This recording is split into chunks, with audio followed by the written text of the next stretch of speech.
الحضور الكريم، السلام عليكم ورحمة الله وبركاته. نتمنى أن تكونوا مستمتعين في الغداء.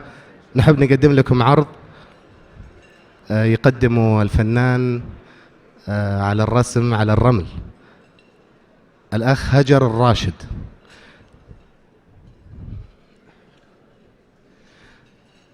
Ladies and gentlemen, I hope you're enjoying this lunch today and the GCF.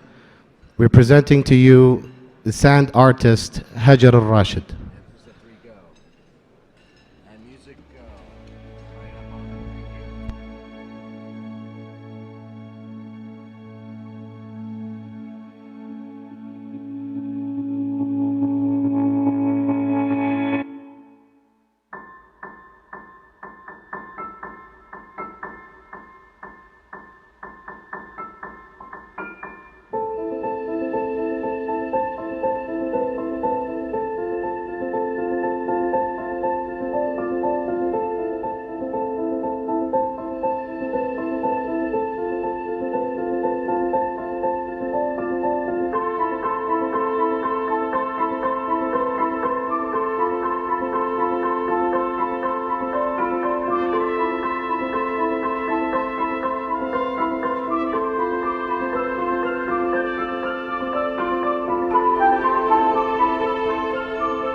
أعزائنا الحضور، ورش العمل سوف تبدأ بعد قليل. الرجاء التوجه إلى معرض استثمر في السعودية. Ladies and gentlemen, the workshops will start shortly. Please make your way over to the Invest Saudi exhibition room.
أعزائنا الحضور، ورش العمل سوف تبدأ بعد قليل.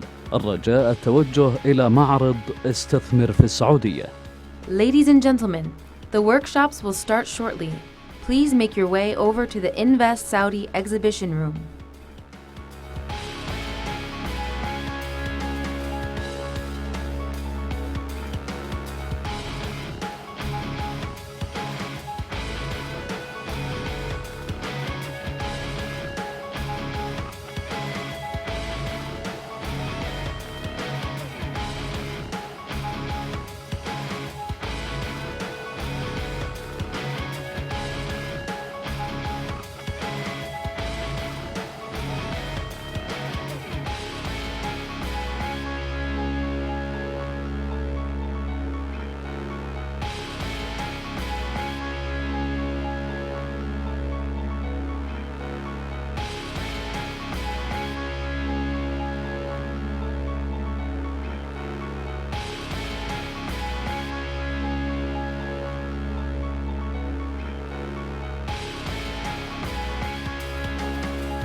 سيداتي سادتي، برامجنا سوف تبدأ من جديد الآن.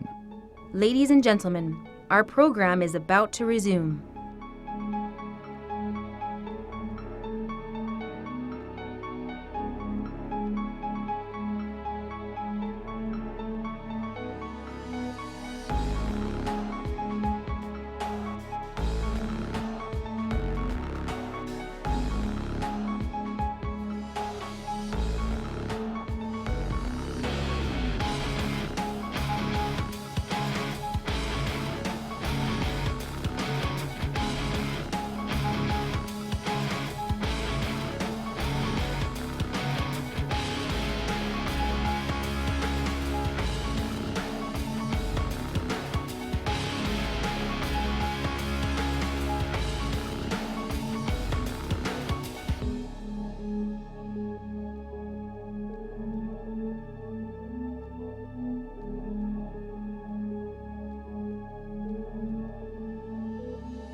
سيداتي سادتي، البرنامج سوف يبدأ من جديد بعد قليل.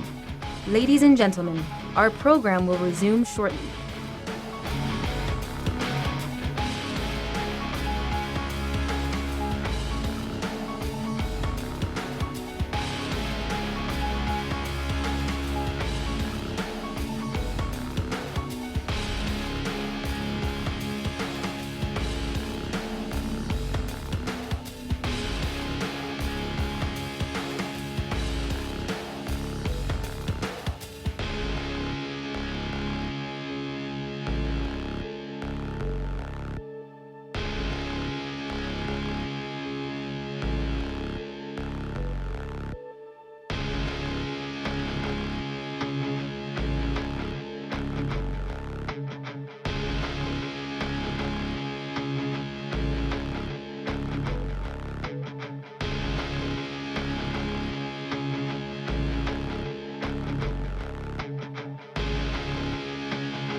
سيداتي سادتي، الرجاء الجلوس في مقاعدكم. البرنامج سوف يبدأ من جديد.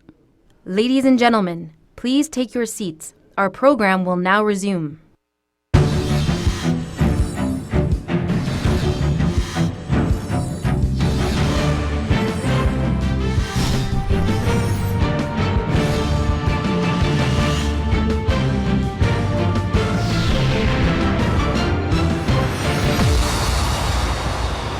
سيداتي سادتي، نرحب الآن برئيس المجموعة لأعمال الصيدلة بشركة فايزر، السيد جون يونغ. Ladies and gentlemen, Pfizer Group President of Global Established Pharma Business, Mr. John Young.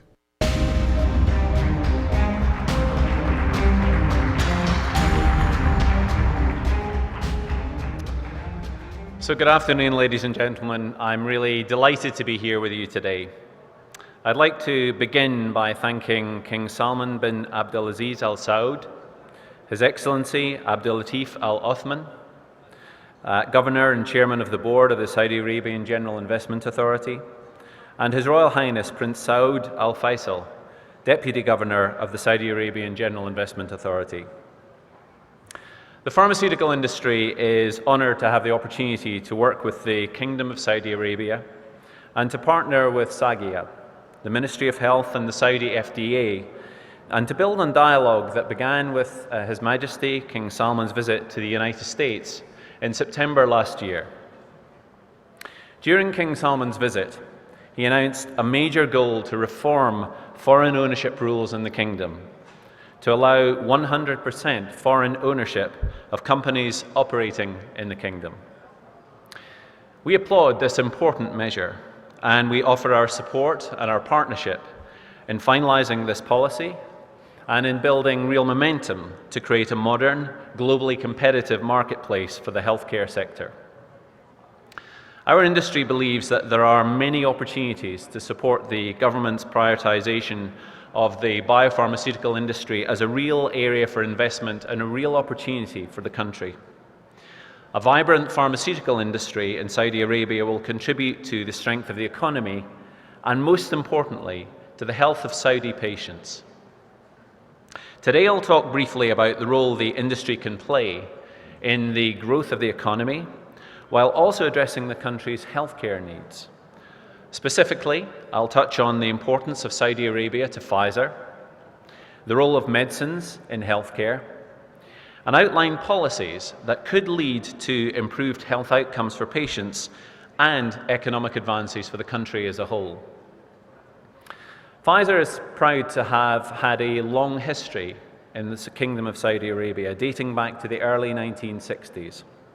Today we have approximately 400 employees in the kingdom, supported by an additional 2,000 contractors, supporting the marketing and distribution of new medicines, as well as the development of health initiatives that are supported by our corporate responsibility programs. For example, in the last few years, we implemented a smoking cessation program to raise awareness about the health risks of smoking among the 35% of males, 6% of females, and 14% of students that smoke in the kingdom. This effort built on the Saudi Ministry of Health's tobacco control program and resulted in 2 pilot mobile clinics operating in a number of shopping malls across the country. As of last year, there were 10 smoking education clinics that helped approximately 190,000 people attempt to quit smoking. We're also committed to ongoing investment in the kingdom. In 2011, we signed a memorandum of understanding with the Saudi Arabian General Investment Authority to build our first manufacturing plant in the Gulf region based in King Abdullah Economic City. We are particularly honoured that Prince Saud joined the signing ceremony. Construction should be completed this year, and we anticipate that full-scale manufacturing will begin in 2017. The Saudi government is to be congratulated for their investment in healthcare infrastructure right across the country. The commitment to building new world-class hospitals and healthcare institutions, special centres and facilities for heart disease, heart surgery, and for the treatment of cancer recognises the growing burden of non-communicable diseases, such as diabetes, gastrointestinal disorders, ophthalmology conditions, cardiovascular diseases, and respiratory ailments. These illnesses today account for something in the order of 70% of all deaths in the kingdom. And given the demographic changes and the projected increase in the number of Saudis over the age of 65 by 2030, maintaining current healthcare services and coverage will require both higher, but importantly refocused, healthcare investment in the future. This will be particularly important in the area of primary care, where investments in clinics, physicians, and medicines will foster better chronic disease management and prevention, and will create an optimally cost-effective and sustainable healthcare infrastructure. For example, almost 30% of the Saudi population today is affected by diabetes, and according to the World Health Organization, that number is expected to exceed 2.5 million citizens by 2030. In addition, around 5,000 Saudis are diagnosed with cancer each year, usually when the cancer is in an advanced stage. The most common type is breast cancer, representing around 20% of all cancer patients in the country.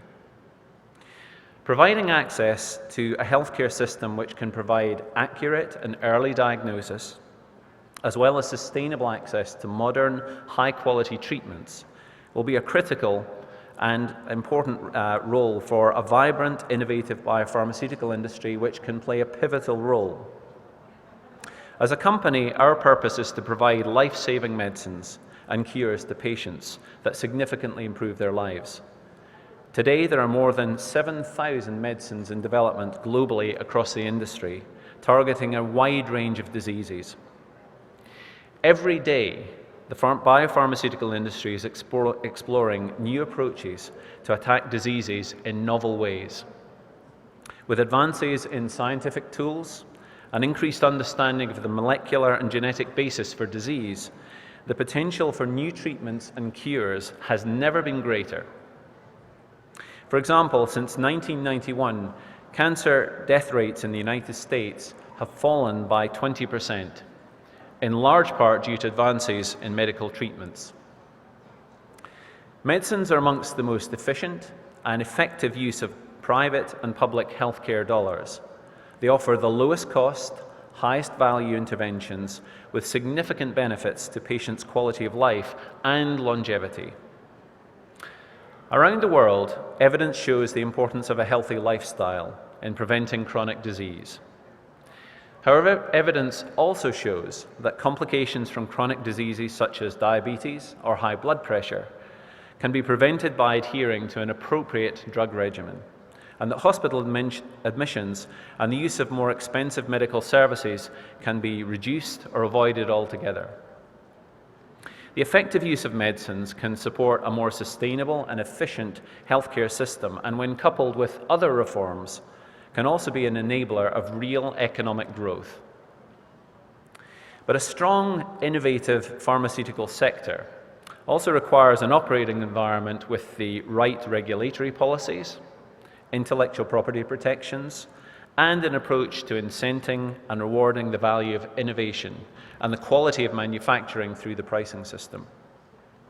For the next few minutes, I'll touch on ways that regulatory practices, industrial policy issues, and intellectual property protection can not only improve patients' access to innovative treatments that will help them to live healthier lives, but to lead to a healthier workforce, resulting in productivity gains and economic growth through sustained and improved workforce participation. Firstly, when it comes to regulatory reform, I'd like to begin by acknowledging the significant improvements in the regulatory environment for drug approvals in Saudi Arabia. Timelines for review have decreased from 24 months from the date of submission, which has resulted in much faster access to needed medicines for patients. These efforts are to be commended. However, even more medicines could reach patients even sooner if the Saudi FDA were to adopt a target, for example, of approving medicines within 6 months of their approval in either the United States or the European Union. And with the leading role that the Kingdom of Saudi Arabia plays right across the Gulf region, We believe that you can continue to be a driver of real positive change. For example, facilitating a central approval system of applications through the Gulf Cooperation Council, and institutionalizing fast-track registration for breakthrough products. With regard to clinical research, the top 500 biopharmaceutical companies worldwide spent more than $66 billion on clinical research last year. And Saudi Arabia, we believe, could position itself to have a much higher share of that investment. As an industry, we are currently conducting something in order of 300,000 clinical studies every single year. Because of its clinical trial policies, Saudi Arabia only attracted 400 of these trials as of January 2016, compared to, for example, 8,500 clinical trials in the Middle East region and over 2,000 clinical studies in Turkey alone. In 2013, which is the last year for which we have data, Saudi Arabia attracted $4.3 million of investment from pharma, which is the industry global association, member companies. This represented less than 0.06% of worldwide investment. Turkey, by comparison, attracted $27.3 million in investment income from pharma member companies, with one source estimating that investment of over $100 million. So I guess the point we're making is that if the Kingdom really saw this as an opportunity, which I believe it really is, through harmonizing its clinical trial regulations with international standards and accelerated approval times, potentially we could generate more than $200 million annually of incremental investment, and just as importantly, develop really cutting-edge clinical experience in the healthcare system. Pfizer, like the rest of the industry, has to date conducted relatively few clinical trials in the Kingdom, but we really see that there is enormous untapped potential for expanding the amount of clinical research that we could conduct here on behalf of patients right across the Gulf region. Increasing the number of clinical trials will not only bring new revenue streams, but would also help speed the delivery of innovative new treatment options for patients in the Kingdom. All of these efforts together would give patients and healthcare professionals access to more treatment options more quickly, improving quality of life and productivity for patients, while also reducing hospitalization and national healthcare expenditures. Now let me say a few words about the importance of broader industrial policies that create a level playing field for multinational companies operating in Saudi Arabia. These policies not only help support high-wage jobs, they also generate exports that contribute to economic growth and sustainability. Today, the majority of biopharmaceutical research and development is concentrated in high-income countries, with policies in place to support innovation. That said, there's a growing trend by multinational companies like Pfizer to conduct R&D in local markets where we do business. So in addition to having a favorable regulatory, pricing, and IP environment, biopharmaceutical innovation also requires significant collaboration with all key stakeholders right across the healthcare sector and a commercially viable marketplace. It requires market-based measures that incentivize investment, facilitate rapid technology transfer, and create strong alliances and collaborations between government, healthcare institutions, and industry. Alliances that can not only strengthen local R&D, but also create a vibrant, flourishing biopharmaceutical cluster. Up to now, localization efforts in the Kingdom have been focused on the promotion of local manufacturing. And we believe that this is an important first step. However, enhancing the ability of the biopharmaceutical sector to conduct R&D in the Kingdom will help to bring breakthrough therapies to the Saudi market at a faster rate and will help to bring a new stream of revenue to the country. Similarly, the investment climate would be more attractive if we could have a highly skilled workforce which we could employ ourselves, that was able to develop, apply, utilize, and integrate new technologies, and importantly, to tap into Pfizer's global organization, rather than relying on gaining access to talent only through distributors. And finally, implementing regulations that allow foreign companies to pursue trading licenses under their existing structure will help ensure the integrity of the supply chain and continuity in the supply of medicines. We are committed to improving the health of patients in Saudi Arabia and are proud of the strong relationship that we have with the Saudi government. Improving the priorities on workforce and policies on workforce and trading licenses, as I just described, would strengthen that commitment and relationship, and I believe would really help to create a business climate that will attract significant foreign direct investment in the healthcare sector. Turning now to the importance of having strong intellectual property protections. As an industry, we have a positive relationship in countries with strong intellectual property policies and investment in local research and development, which leads to job growth and economic expansion. One of SAGIA's goals is to attract investment, and an important way to further the same would be to grant a period of market and data exclusivity for all pharmaceutical and biological products, similar to that which exists in the United States and Europe. Aligning with US and EU intellectual property standards would send a clear signal that Saudi Arabia is a pro-innovation economy and is creating the right environment to attract investment in innovation right across the kingdom. So in closing, the Kingdom of Saudi Arabia is an important, if not the critical, economic power right across the whole of the Gulf region, and we believe a country of enormous potential. Its resources, people, and capabilities are deep and abundant. Its goals of further investment in the country's people and infrastructure are well aligned with the goals of the global pharmaceutical industry. And Saudi Arabia has made significant advances in creating a regulatory process that streamlines our ability to bring new medicines to market. However, to create a truly sustainable climate for investment that will enable both a sustainable world-class healthcare system and a vibrant biopharmaceutical industry sector, the Kingdom needs to continue on the path of reform to address intellectual property issues and the regulatory environment, as well as implementing the reforms to localization policies and employment to level the playing field for multinational companies operating in Saudi, thereby facilitating increased investment in the Kingdom. These measures will continue to accelerate access to new treatments for patients, job growth, and contribute to the growth of the knowledge-based economy in the Kingdom, which we've heard loud and clear this week is a fundamental pillar of the vision of the government of Saudi Arabia.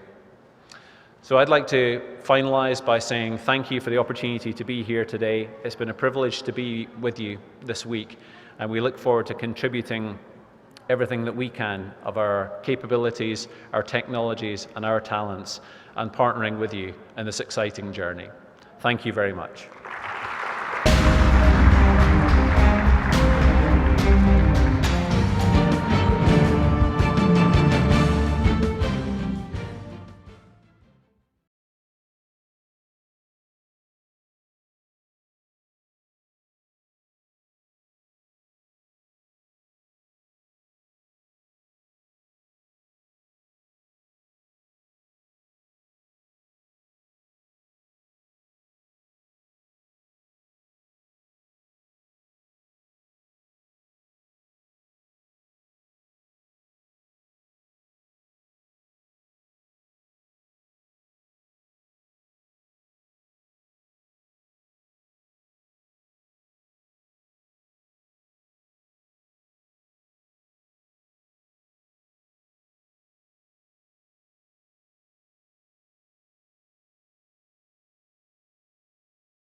سيداتي سادتي، نرحب الآن بالسيد ستيفن ساكور. Ladies and gentlemen, please welcome back to the stage Mr. Steven Sacker.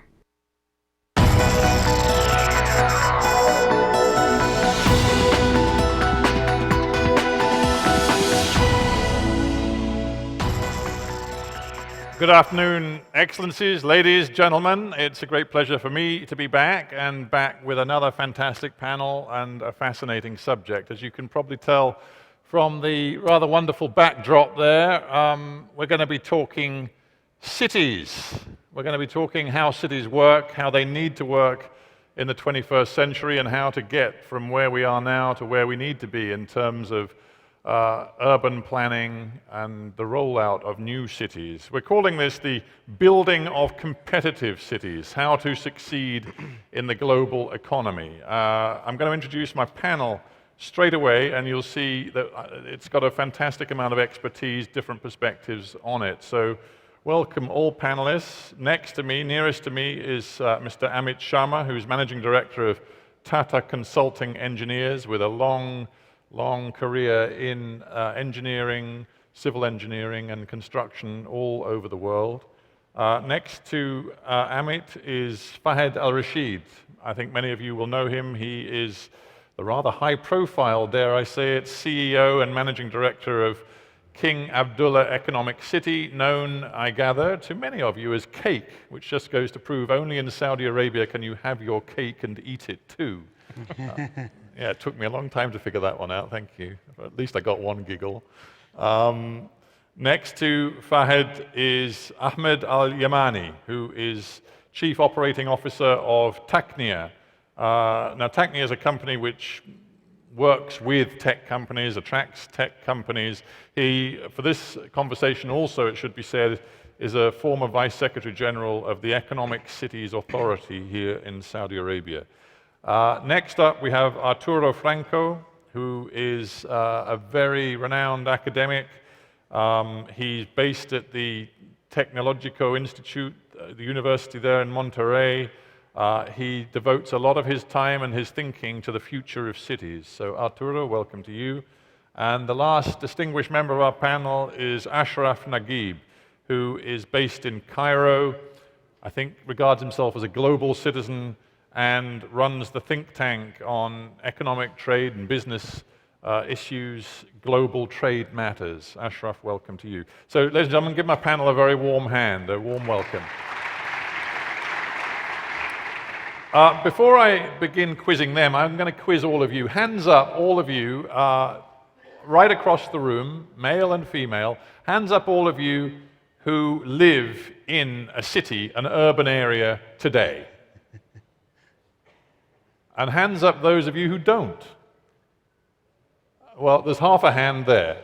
I think that illustrates a point. This is already in the early 21st century an extraordinarily global, extraordinarily urbanized, I should say, world. We do, on the whole, particularly, I guess, people who come to conferences like this, live in cities. One final quiz question for you before we begin the real debate. How many of you are entirely satisfied with the city you live in terms of its economic, its social, its environmental, and its governance situation? How many of you would you just describe yourselves as fully satisfied with your urban environment? We have one brave gentleman who is entirely, completely happy. Sir, I feel I should get you up here and quiz you about where you live, because I want to come and live with you. But we don't have time. Anyway, interesting. So by and large, you all live in cities, but none of you are entirely happy with the way they work right now. So let's develop that thought a little bit with our panel. We're calling this How to Succeed in the Global Economy in terms of building competitive cities. Panelists, I want to get all of you speaking early on, briefly if you would. What, in your own individual views, are the key ingredients of developing a successful city today? And we'll go along the panel, so Amit, you start. Sure, thanks. 100 years back, when cities were evolving, there was history behind it, and the connectivity was roads. Today, cities are about networked economy. It's about digital information that allows these cities to live and breathe.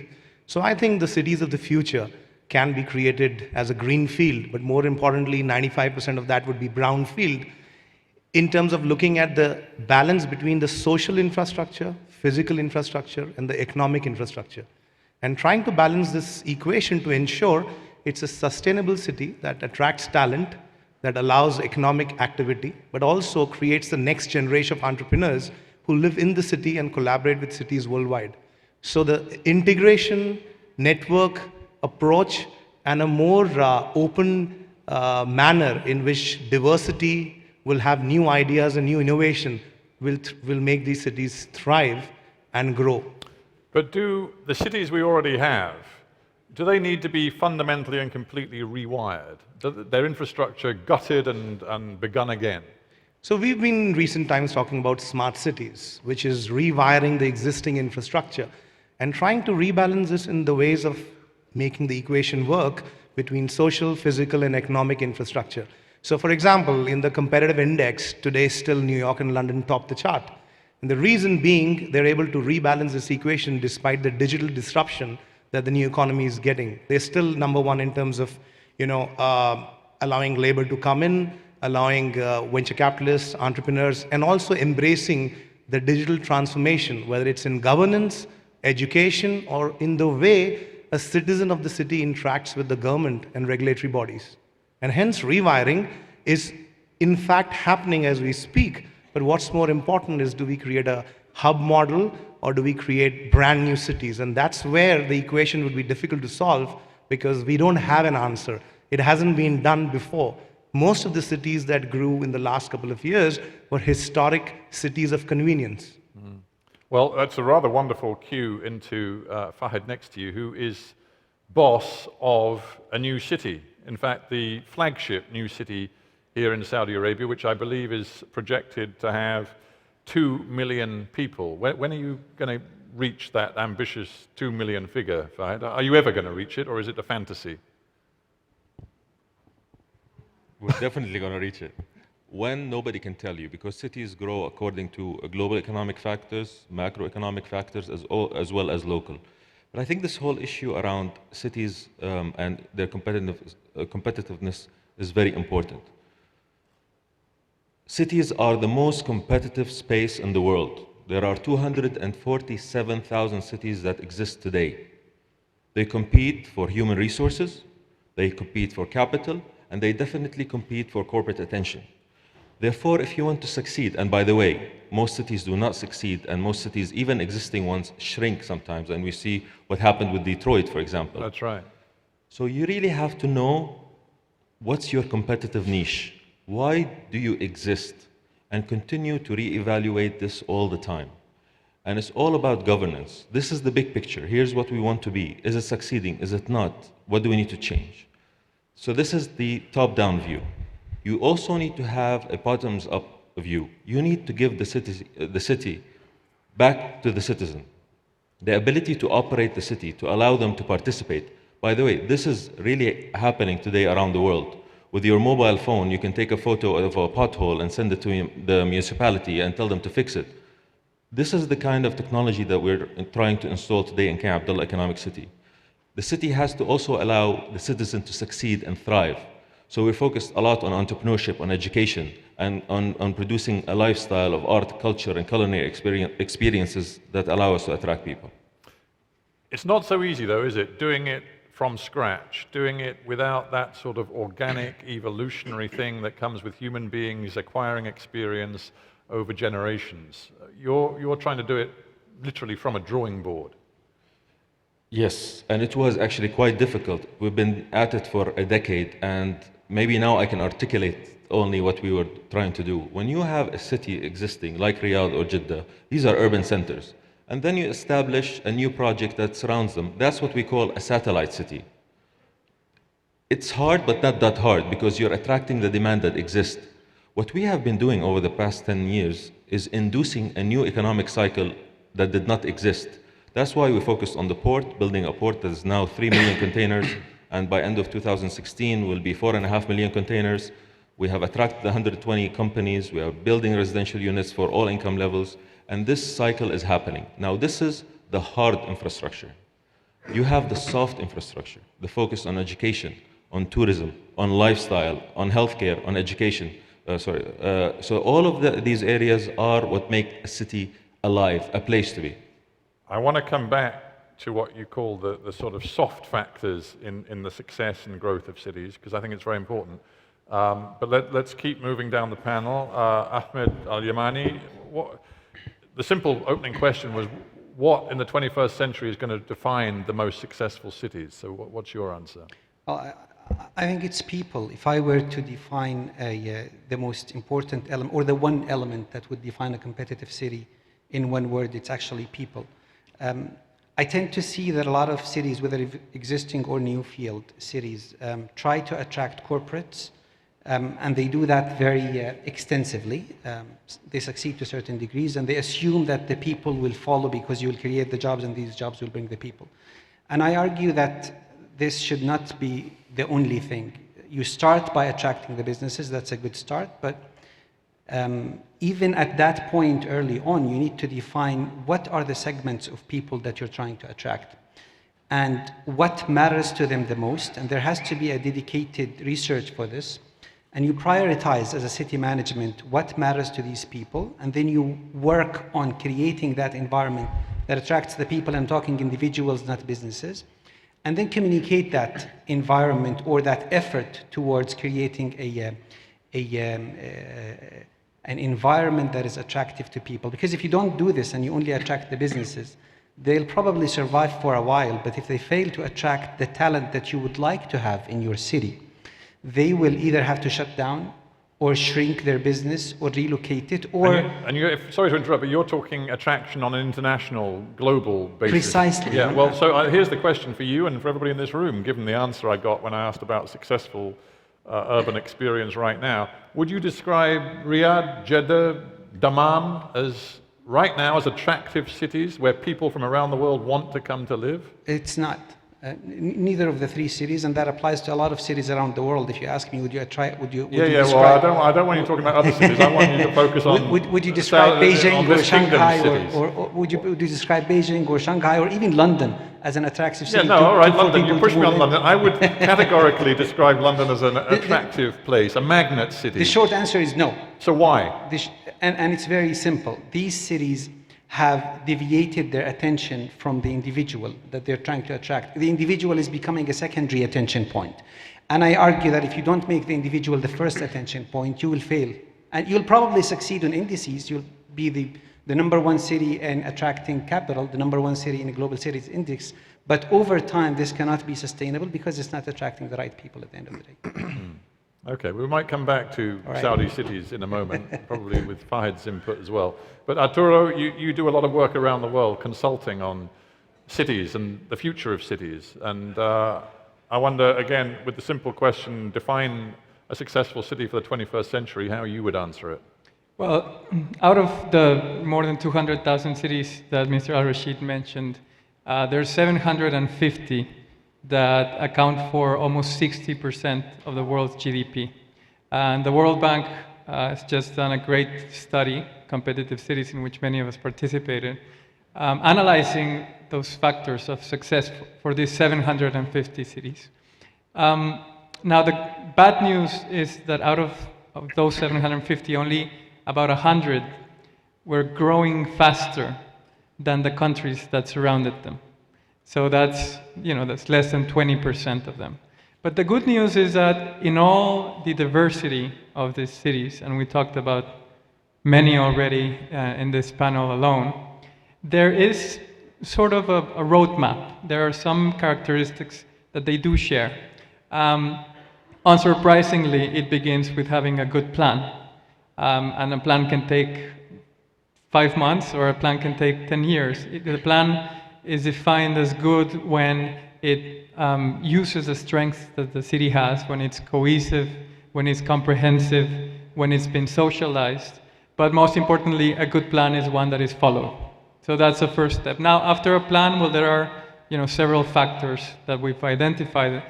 Institutions that create a market-friendly environment. You have infrastructure, that you can that services the land. But as it's been said here before, the critical element of a successful city is innovation. There's, as I was coming in the walkway in the airport, there was an HSBC ad that said, "An idea can stem out of anywhere." You know, one of those HSBC ads, right? Yeah. Very annoying, mostly. And that's true. That's true. Ideas can stem out of anywhere, but innovation doesn't. Actually, cities have always been the birthplace of innovation. Nothing has ever come out. Think about Greek philosophy. Think about the Renaissance. Think about the Industrial Revolution. Think about the digital revolution. It all came out of the urban context. And that is because it has two things. It has talented people working with each other. So proximity is a very important element. And the second thing is diversity. And when I say diversity, I mean true diversity. The US has 25% of its companies owned by foreigners. 50% of Silicon Valley was started by foreigners. That's double the rate of the average of the US. So proximity for generation of ideas and diversity are the two additional elements. Okay, just as we're talking, a question comes to my mind, and Ashraf, maybe you can reflect on it. Arturo is from Mexico, and I guess has a lot of experience of Mexico City, which is one of the world's mega cities. You are based in Cairo, another of the world's mega cities. I have experience of a bunch of mega cities, including Lagos, for example. And I'm just wondering whether we can now conclude that the world's biggest cities on the whole, particularly in the emerging world, economy world, are not the greatest places to talk about innovation and 21st century success stories, because they are too big. And if you just think about simple things like traffic flows and the proximity issues, they're out of control, and they are just not functioning properly. So is size something that works against cities? There's no doubt about it, but we can't correlate size directly to innovation in a city like Cairo, because you still have a lot of innovation coming out of it. It's just the living standards are just horrible in a sense. But to talk about cities making change in the 21st century, Cairo has been one of those cities that has made dramatic change and has been a reason for dramatic change. And today is the 25th of January, which is the anniversary of the Egyptian Revolution of 2011. And that came from Cairo. That came from one of the biggest cities in Africa, if not the biggest city. But here is the problem. Like everything with Egypt, we have this concept of big government, very centralized government, and we've looked at Cairo as being the most competitive city in Egypt. As a matter of fact, we've made it so competitive that now it's become fat and very inefficient, and like you said, there is just absolutely no way you can get from point A to point B without pulling your hair out. And that's why we smoke a lot in Egypt, because you're always stuck in traffic. But that's exactly it. If we look at Alexandria, for example, one of the most beautiful cities on the Mediterranean, I mean, not a lot of people have gone to visit it, even if you have been to Egypt. The same would be true with Luxor and Aswan if it wasn't for just, their touristic and historical value. Everything new happens in Cairo. Everything good comes to Cairo. Every new business is opened in Cairo. So we're looking at a greater area of 22 million people. We have a population density in Cairo of about 19,368 people per kilometer squared. Okay, now can you imagine 19,000 people sitting in this area? And that is obviously not something that creates any kind of progress. So what we need to be doing in Egypt and a lot of these big cities, we don't have the problem that Japan has, for example. They've got a megacity of about 30 million people. We're getting there very quickly. But the difference is we've got 1 million square meters of land, and Egyptians have decided to spend, just sit on 6% of that. All 90 million people of them. And if you just allow me in Arabic, if people would understand me, النكتة المصرية اللي بتقول كلنا سايبين الشقة وقاعدين في الأوضة. So that's really where we are at this point. Now it's not about just new cities, because we need them as well. 2.4 million people are just being added to the population. So we need a new city. I can lend you 4 million if you want next week, but we are building new economic cities. We need new economic cities like that every year for 2.4 million people. So this is This is what we need, a more efficient Cairo, new capital city, not a new administrative capital city, new capital city that moves a little bit away into the Western You believe desert. that in terms of pushing Egypt forward economically, you need a new capital city? Well, not just a new capital city, because don't forget, you've got Greater Cairo area is about 22 million people. Your next largest city is Alexandria. That's 3 million people. And then beyond that, you're talking about 500,000, 600,000 small little clusters. You're talking about Mansoura, Port Said, Suez Canal, the Suez. These are the cities that we need to also invest in and have some migration outside. But just my point for a new capital city, not an administrative capital city, it's very simply because one of the traits of a competitive city is the private sector. Now, Egypt has 6 million government employees. We've got a ratio of citizen to public servant larger than that of China, as a matter of fact. So long as we have that condensed public sector inside of Cairo, I mean, can you just imagine when the president of China was visiting Egypt, what kind of chaos it puts on the private sector? So that's what we need to do. Make Cairo a little bit more lean, mean, look at our other cities that have been there, and to move out into the Western desert and build new cities there. Right. So a mix of making better what you've got and developing entirely new structures as well. All right. Absolutely. I want to just turn to Twitter, because don't forget, this has got to be interactive, and I'm going to turn to questions from you guys very soon, but we've got one on Twitter from A. Saidan, who's asking, would focusing on a specific type of citizen create a more sustainable socio-economic environment? By which I guess is meant, do we need to sort of mold our city dwellers? Do we need to educate them in how best to live in cities? Is that part of what making cities more successful is all about?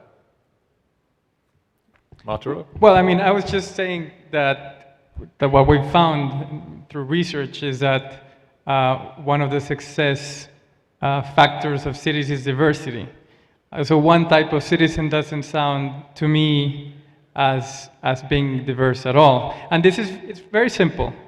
The only thing that creates economic growth is innovation, technological diffusion. And technological diffusion has 3 parts to it. One is tools, right? So I've got a tool here. This is technological diffusion. Second part is codes. And codes can be put on computers, and codes can be printed out on paper.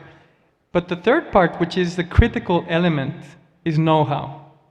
And what we've recently found is that know-how cannot be easily translated between one citizen and another citizen, between one person and another person.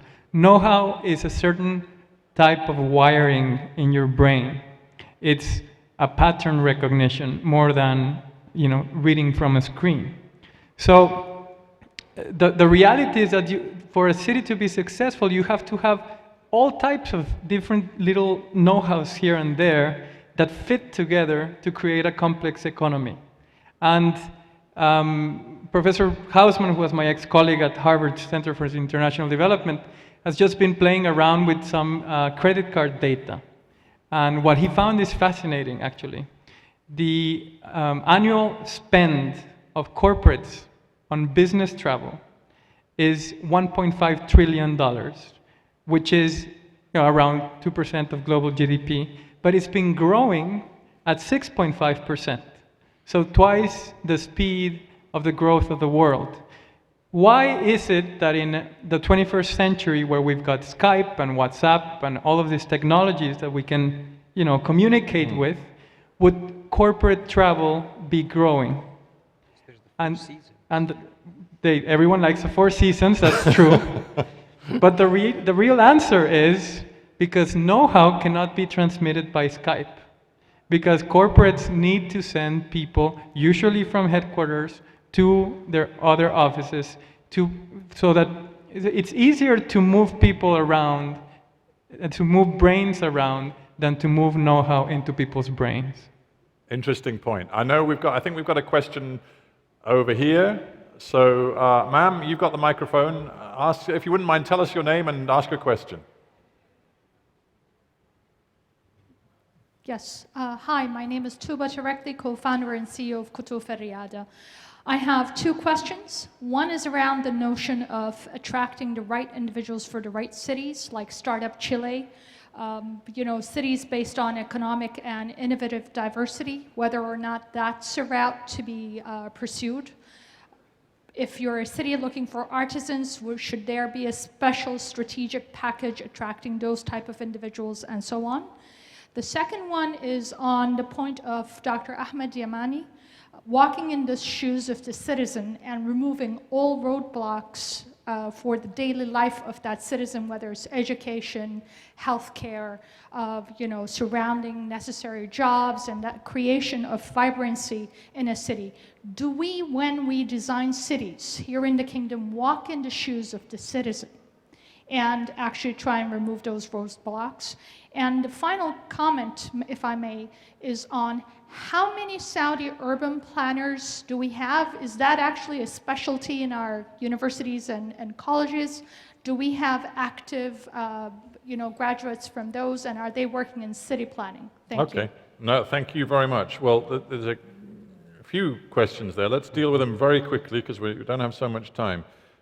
What do you think of this idea of cities reaching out to very specific sectors of the population, looking for particular skill sets, particular sorts of people, rather than sort of a general inflow? Is that realistic? Is that, in any sense, being managed, engineered by cities?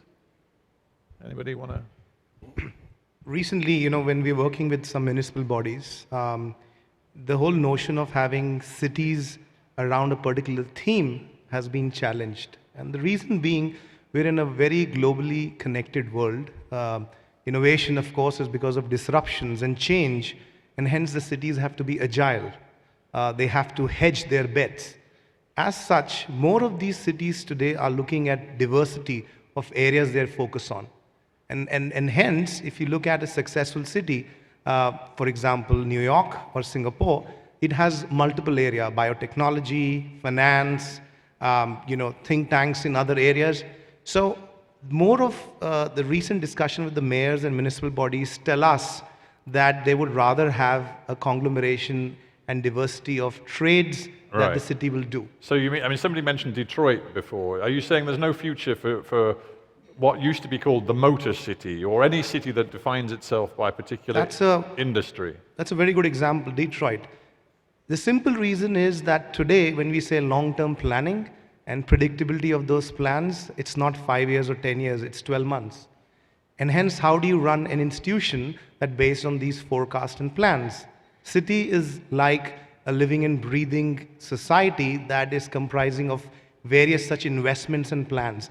And if you're hedging your bets on a single particular trade, it's risky in today's world. And hence, we talk about risk management strategies and diversifying. And cities and the mayors of today are also thinking like that. And hence, to avoid the next Detroit and probably have a much diverse city ecosystem. Well, let's go to a CEO of a city. Fahad, next to you. Fahad, I want you to address the two other points there. One, when you're thinking about the future of cake, are you really putting yourself into the mindset, the shoes of the average citizen resident, using and living in your city? And talk to me too about the depth of talent in urban planning in Saudi Arabia today.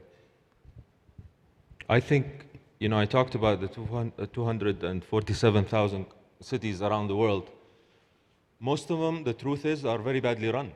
Most of them are horrid places to live. Because although their mayors will tell you that we look after the citizen because that's what they want to say, in reality they don't. Most mayors around the world, by the way, this is not only a Saudi problem, are appointed, and even the mayors are elected every 4 to 6 years. The problem is with cities that there is no feedback loop. If you don't like me as a mayor of a city, anywhere by the way, it's not only here, well, tell me in 4 years.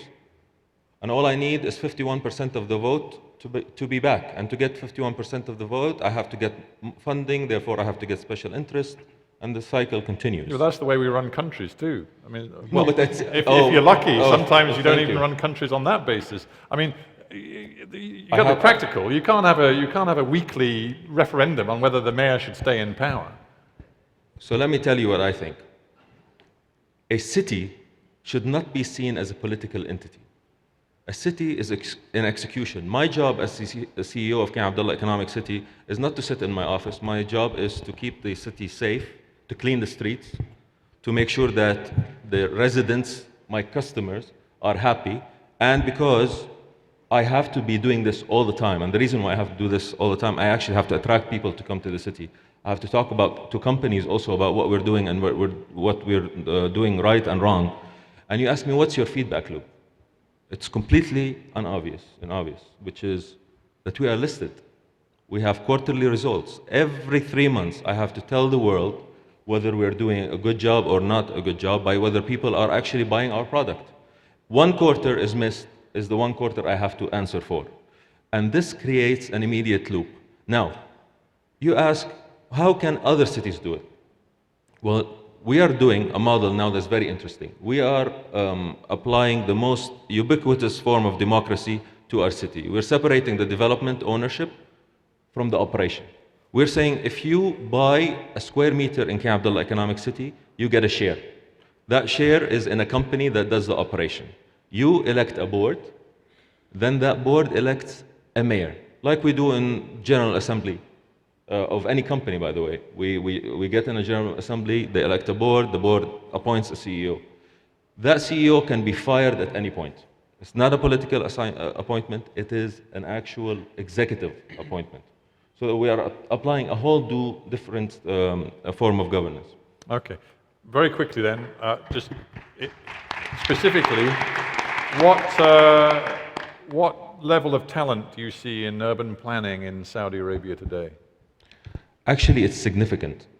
There is a lot of talent that is already existing because we have experience also in building cities from Jubail and Yambar, from building our cities as well, and a lot of talent that's coming back after the scholarships, the King Abdullah program, scholarship program.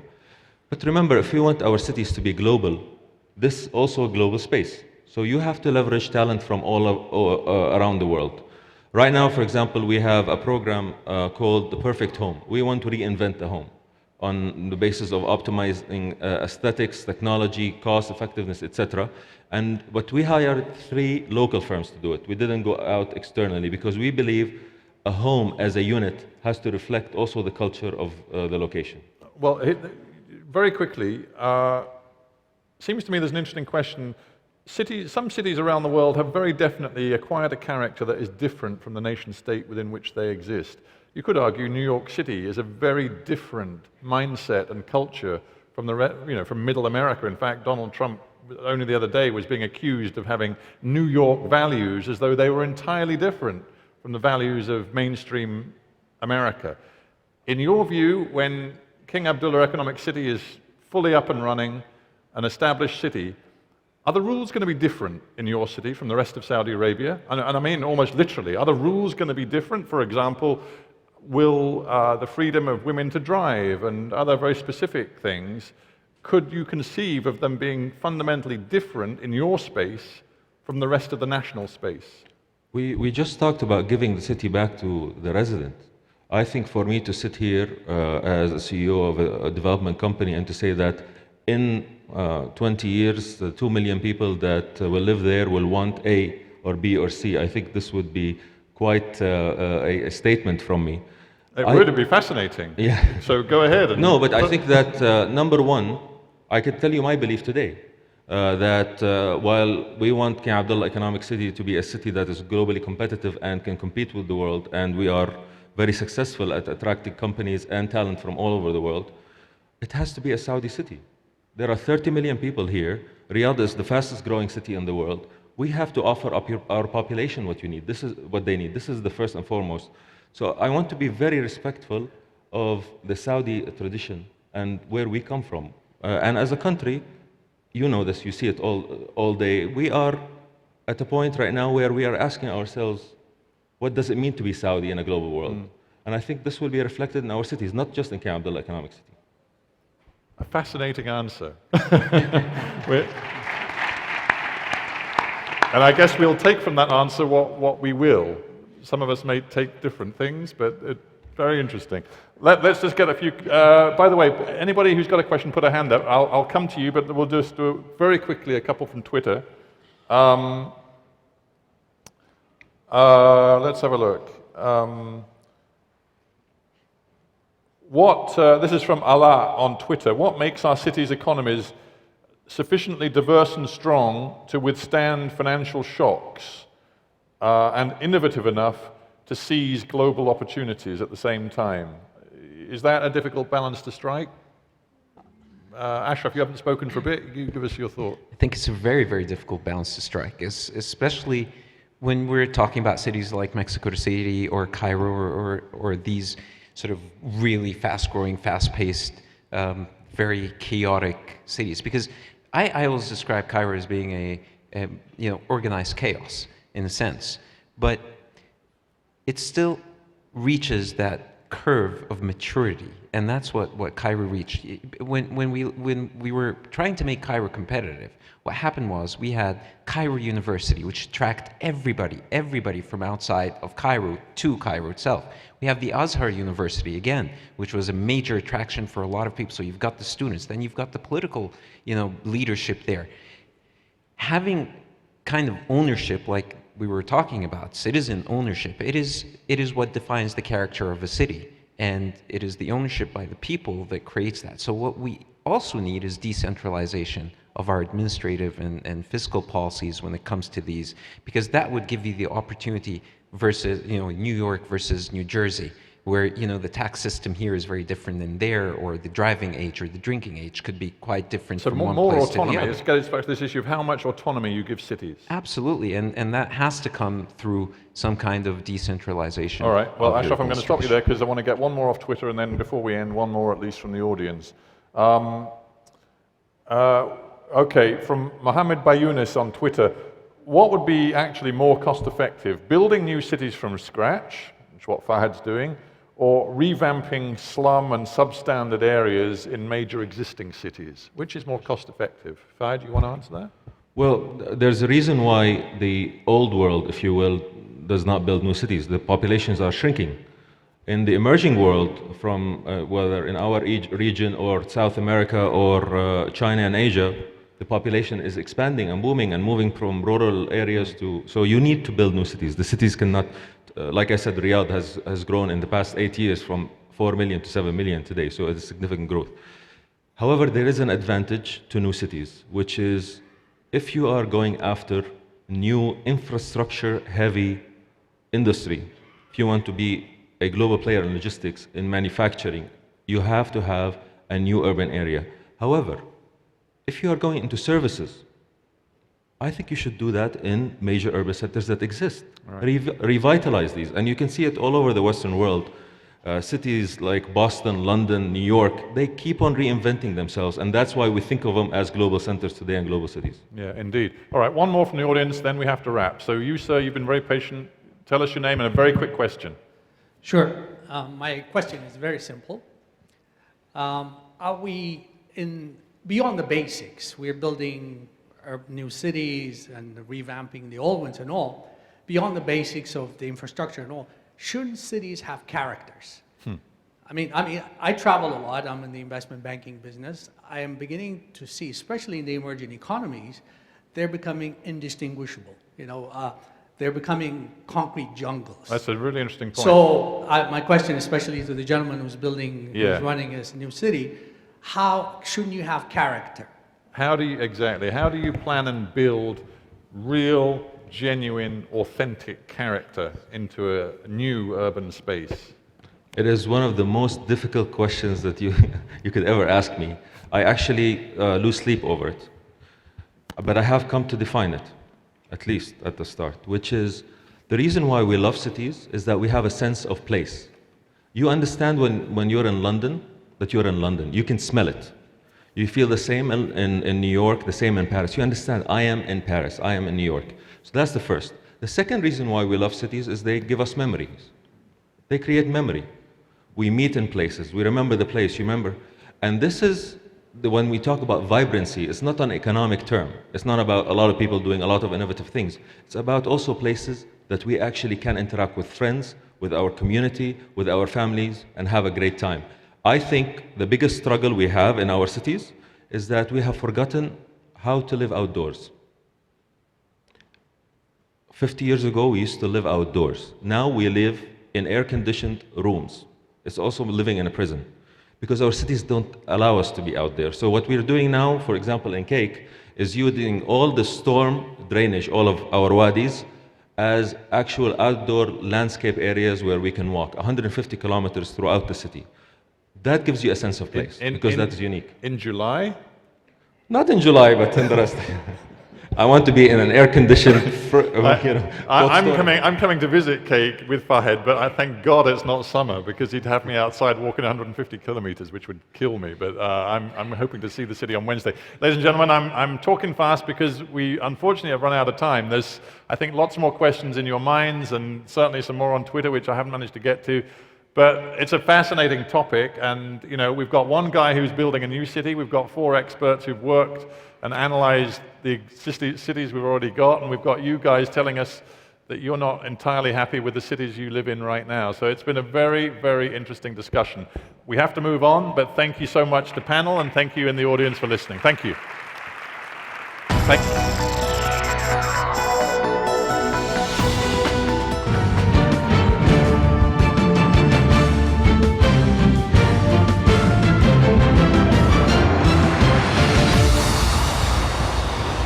سيداتي سادتي، نرحب الآن برئيس كلية بابسون الدكتورة كيري هيلي. Ladies and gentlemen, President of Babson College, Dr. Carrie Healy.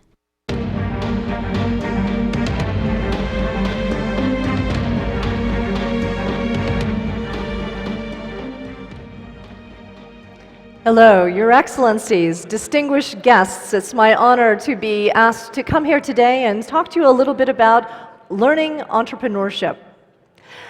Successful entrepreneurs have generally been seen as larger-than-life characters, always male, brilliant, eccentric visionaries with rags-to-riches stories. In short, very unlike 99% of all of us in this room and on Earth. Along with this myth came the logical conclusion that real entrepreneurs are born, not made or taught. You might go to school, you might learn to make a business plan, but this was not enough for you to succeed in the rarefied air of true entrepreneurs. Almost 30 years ago, Babson College, where I have the honor of being president, stood this myth on its head.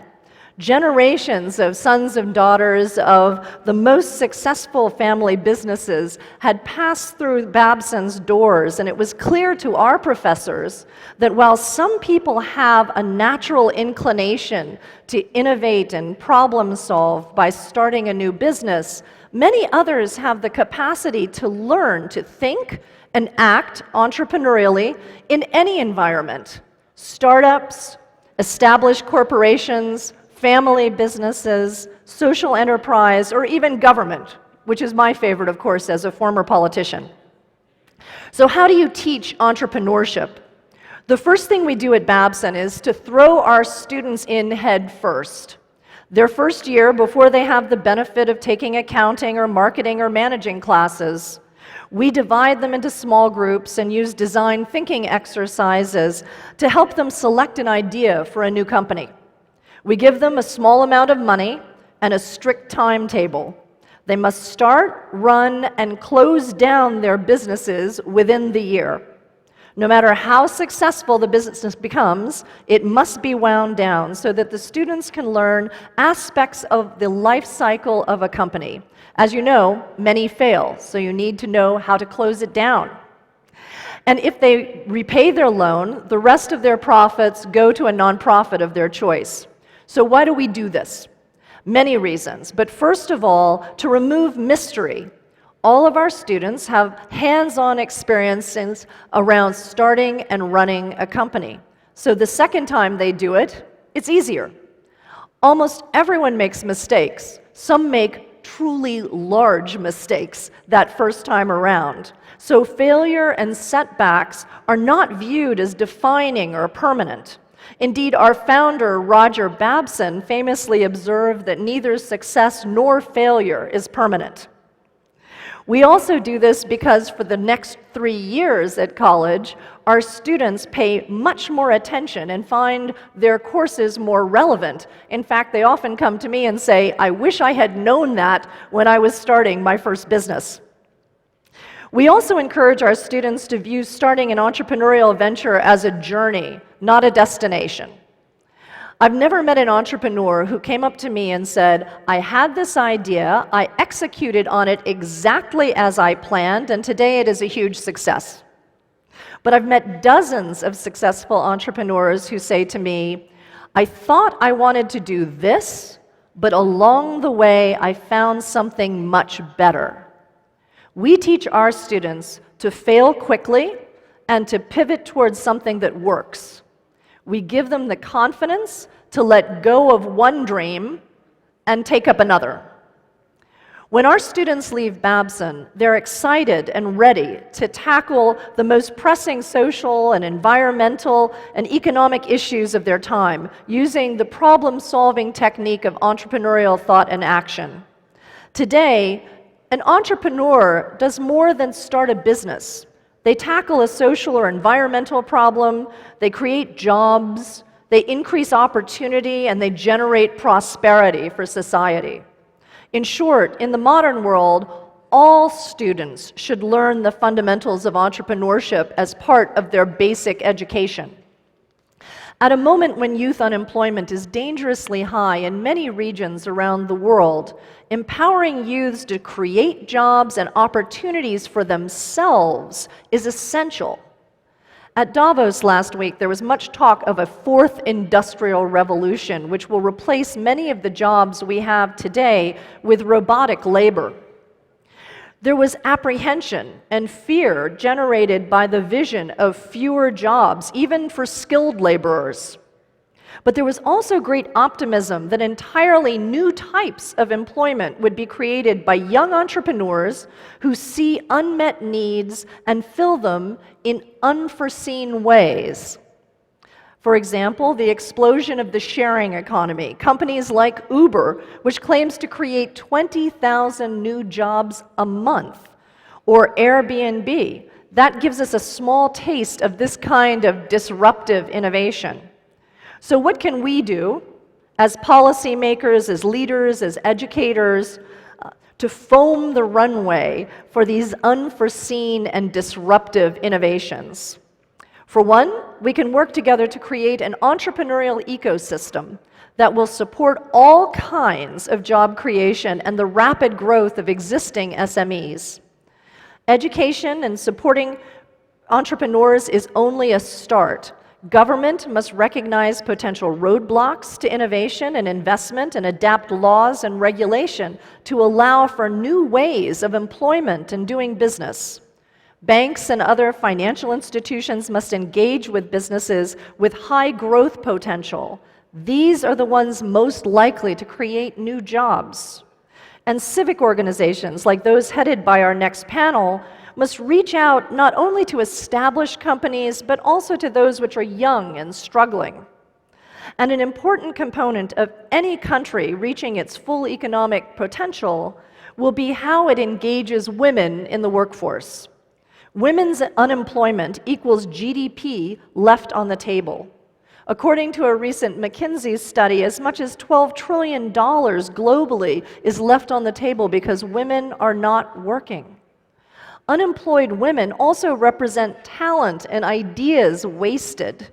No country can afford to operate with only half of its potential being used. Babson is excited to be partnering with Imar and Lockheed Martin to create a truly Saudi university focused on harnessing the entrepreneurial spirit and talent of the young people here in this region, in the King Abdullah Economic City that you heard about in the last panel. We hope to bring our award-winning WIN Lab, the Women Innovating Now Lab, to Saudi as well. It's one of our goals at Babson to be the leader in women's entrepreneurial education. And indeed, we have, and we're very proud to have, 54% women in our incoming centennial class this year. I am inspired by the work of the Saudi women business leaders on the next panel, and I look forward to working with them to let the world know about their groundbreaking achievements. In closing, the future of our global economy rests in the hands of young men and women who have the entrepreneurial spirit to tackle our world's challenges with optimism, innovation, and resilience. I know that Saudi Arabia is the home to many such talented young people, many of whom I am glad to call students and graduates of Babson College. We at Babson look forward to partnering with our friends in Saudi Arabia to advance entrepreneurs and entrepreneurship of all kinds. Thank you. Next, please join me in welcoming our distinguished panelists to discuss the role of women business leaders in Saudi Arabia. First, I would like to introduce Dr. Lama Al-Suleiman, Vice Chair and Board Member, Jeddah Chamber of Commerce and Industry. She was the first woman in Saudi Arabia to be elected as a board member in 2005, and she was re-elected as Deputy Chairwoman in 2009. She was also, as I'm sure many of you know, elected to the Jeddah Municipal Council in December, and is the owner of 2 businesses and also serves on the board of Relaco Holding Company. Welcome, Dr. Suleiman. Next, I'd like to introduce Dr. Basma Omer, who is the CEO of Al Saida Khadija Bent Khuwailid Businesswomen's Center, which is a lobbying center for women's empowerment and for legislative reform. She's also the owner of Baco Consulting Firm, an advisory group for government and the private sector. Next, we have Dr. Afnan Al-Shwaibi, who is Secretary General and CEO of the Arab British Chamber of Commerce in London, promoting trade between Britain and the Arab world. She's also a board member of the Arab International Women's Forum.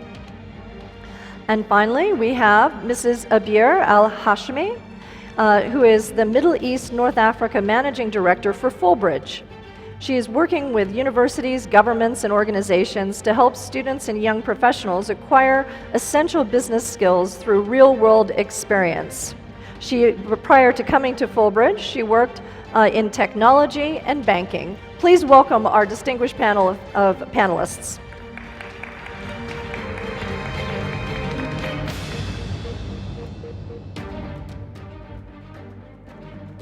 Welcome. It's wonderful to see you all. We are going to start with a few questions to get the conversation going, but then what I'd like to do is I'd like to open it up to everyone who's so patiently waiting here. It's very hard to be the last panel of the day, so we're excited that you stayed here to listen with us, and we want you to be a part of the discussion. So first of all, though, let me just begin with the most fundamental question, and you can answer this very quickly. Tell the audience, what kind of benefits do you see, both for business and for society, for promoting diversity within the workplace? Obviously, you work very hard on this issue, so why do you do this? Let's start here with Dr. Lama. Thank you. I will not go into the theoretical reason why diversity is important, because diversity, you're talking about gender diversity as well as national diversity or people from different countries. But from a gender diversity point of view, I think the women deserve to join and the women have the right to participate. And I think that is one of the main reasons. Dr. Basma? Simply because we complete one another. I mean, that's how society is. We're half of society. We have a different perspective that we bring to the table. When men look into certain issues, they look at it from their perspective and their experience. And when women look into certain issues, they look at it from their experience and their perspective. And it's only when you add both of them together that you can actually move forward in a nation in a comprehensive and complete manner. Dr. Afnan? I will just say we just complement each other. Yes? I think it's because of the economic reason. being more productive nation. And also it's good for a person to feel more sense of accomplishment. You know, it's interesting, at Babson we've recently done some research that actually shows that companies that have women fully integrated into their leadership are actually more profitable and also more innovative. So I think that over time the benefits will become very clear. So let me ask the question that many people have in the back of their mind, which is, how quickly is the glass ceiling being broken in Saudi Arabia? We've seen some very rapid progress in recent years in terms of women entering the workforce. So can we again start down with Ms. Hashemi and ask you, how quickly do we see change coming in terms of women entering the workforce and that glass ceiling being broken? Okay, first of all, in terms of women entering the workforce, just for the past 4 years, the Saudi women employment has increased 600%. So that number might seem very big for people living outside Saudi, but for us, we felt actually that increase, going to the shopping malls, to the supermarkets, even to hospitals. And that's of course due to the so many initiatives that were started by the government and the Ministry of Labor.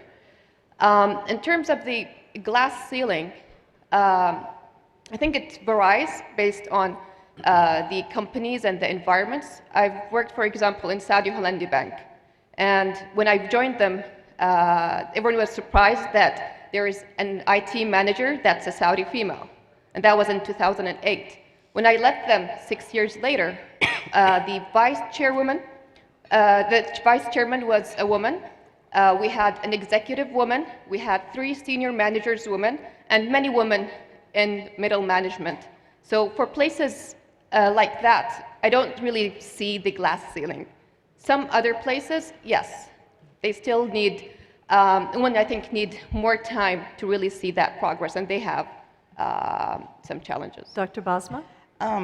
Being being the CEO of the lobbying center, I see it in a different perspective, in the sense, as much as breaking the ceiling, let's say, or moving the ceiling upward is a responsibility of women, the bigger responsibility actually lies on the men in that ceiling, or on top of that ceiling.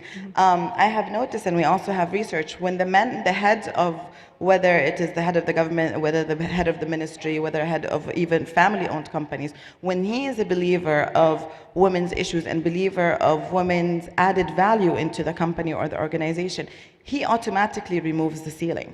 It just, you don't feel it. So you see very much variety, where we have places where the ceiling has been not even felt, and then you have areas where the ceiling is still felt. Of course, it really, really depends on how supportive the men are in that organization, and then you see the trickling down. We've found a lot of support with King Abdullah and now King Salman as well when it comes to women's participation. We still strive to get women into board of directors, into the private companies. One of our recommendations in 2007 and 2010 in our forum was to have women into the Shura Council and into the ministry cabinet. We've got the women in the Shura Council. We're looking forward to having women as part of the ministry cabinet. So the ambition and the aspiration is always there. But when you come down to private sector or ministerial, you'll see that you have sometimes, we have a vice mayor in Jeddah that's a female, but for example in other areas not. So it really also depends on the support of the men. Yeah. Dr. Lama, you've commented before that there are different challenges for women in different places in the workforce. Would you like to elaborate on that? Yes, we were having the conversation on the differences between businesswomen and women as employees. Of course, businesswomen, people seem to compare them. Businesswomen are supposed to be equal to businessmen, so the challenges are exactly the same. But this is not exactly what happens, because when women own businesses that are similar to the businesses that men would own, the challenges are similar. However, when women own businesses that seem to service women only, these women are facing immense challenges. And the reason for these challenges is that a lot of the time, these businesses don't seem to have clear regulations. And this unclear regulatory form produces a lot of these challenges. These women don't have the ability to grow. They have the will to grow. The regulatory issues are usually much more harsh on these women-only businesses than a regular normal business. And I've seen a lot of women that have struggled for years on really minor issues. But women only is always a subject that's never put as a priority. Dr. Afnan, what sort of challenges do you see from your perspective? I think the challenges still remain, but we have to give credit for what's been going on, and I think we as women in Saudi Arabia here have reached to places where we never dreamed of maybe 15, 20 years ago. If we look into the population of the kingdom, over 50% are under the age of 25. Of those, over 50% are females. And if we look at the statistics, women are doing much better than our fellow men in education, in what they're doing within the scope of work. So I'm very optimistic, specifically that I can see it from another view, being outside the kingdom and seeing what's happening from the other side. So it's very optimistic. However, I'm very ambitious to see things get better and things improve more than what they are today. Yeah. So that leads me to wonder, where are the great opportunities that you all see in terms of expanding women's participation in the workforce? There are common opportunities, and there are opportunities come with the challenges that need to be resolved. When you're talking about women's participation in the economy, we have infrastructure problems that we need to solve, and we also have the ceilings and the opportunities itself. For example, for working women and also for businesswomen, we need transportation is an issue. We also have daycare problems and the balance between women's responsibilities at home and their career aspirations. So we have to find that balance between career and family. Maternity leave reform is also needed for working women. It's only 10 weeks. It doesn't really add up to what is international best practices. When it comes to businesswomen, we still have some regulatory issues that need to be improved. We also have financial issues, not from the sense of not finding finance, but as much as it's not as easy for her to find capital from banks, but she finds it from family and friends, or her own personal saving. But we still need more networking opportunities for women to know that there are business opportunities. So it kind of differs on which side you stand, whether it's a business or as an employee. Yeah. I have to say that when I listen to you saying those things, I think all those things would be said by women in America as well. Challenges with women's issues are the same worldwide. I mean, this is one thing that people misunderstand, that Saudi women face different challenges. We do. We have our own, just like any culture has its own challenges. But seriously, women's feelings of the unbalance between career and family, wanting more opportunities, wanting the best for their families, wanting the best for her career, and these things are almost similar worldwide and not just in America. And we have to find solutions that cater to each culture and each region, but with the same standards. Yeah, I think there's greater commonality than difference, in truth. There's one more point I want to talk on the challenge.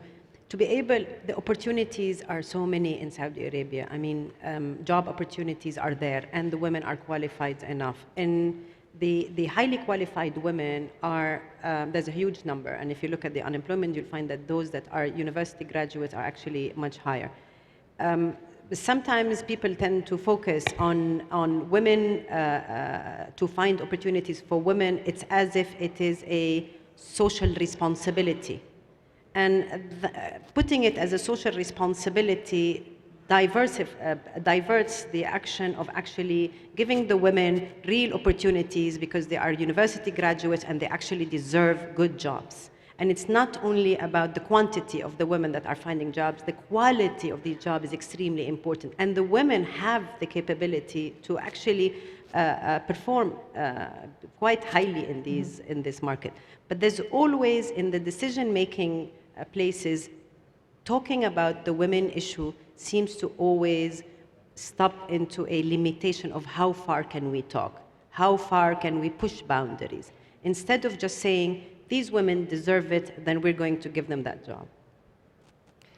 So I'd like to talk a little bit about the role of technology in facilitating greater employment opportunities for women. And because of your background in technology, I'd like to start with you, Abir. Could you talk a little bit about how technology has the potential to open up more opportunities for women's employment? Yeah, sure. Technology is always an enabler for business and enabler for innovative ideas. So one of the recent initiatives that's based on technologies is providing opportunities for women to work from home or teleworking. So last year, Fullbridge, as a company that does content development, we've created courses to increase women awareness about teleworking and how to successfully work from home. And there's some new initiatives from the Ministry of Labor also to promote teleworking and make it easier for companies to hire teleworking women. Also, there are a couple of companies that started based on providing technological solution to do the tracking, reporting, and all of that that supports teleworking. And what about internet businesses? You know, perhaps it's just because I'm at a school for entrepreneurship, but I seem to meet women constantly who are starting online businesses. Are you seeing that in Saudi Arabia as well? Yes, definitely. I think especially the younger generation, they highly use technology. So a lot of businesses started from Instagram, for example, and later on they opened a shop or they were just testing the waters through social media. And I think word of mouth, we're, you know, especially the younger generation, and even the older generation learned a lot from their kids about using social media. So I think it helped a lot spreading the words of new startups. So Dr. Basma, I saw you wanting to jump in. Yes, I love the technology and all the benefits that can help women, but I want to caution against two things.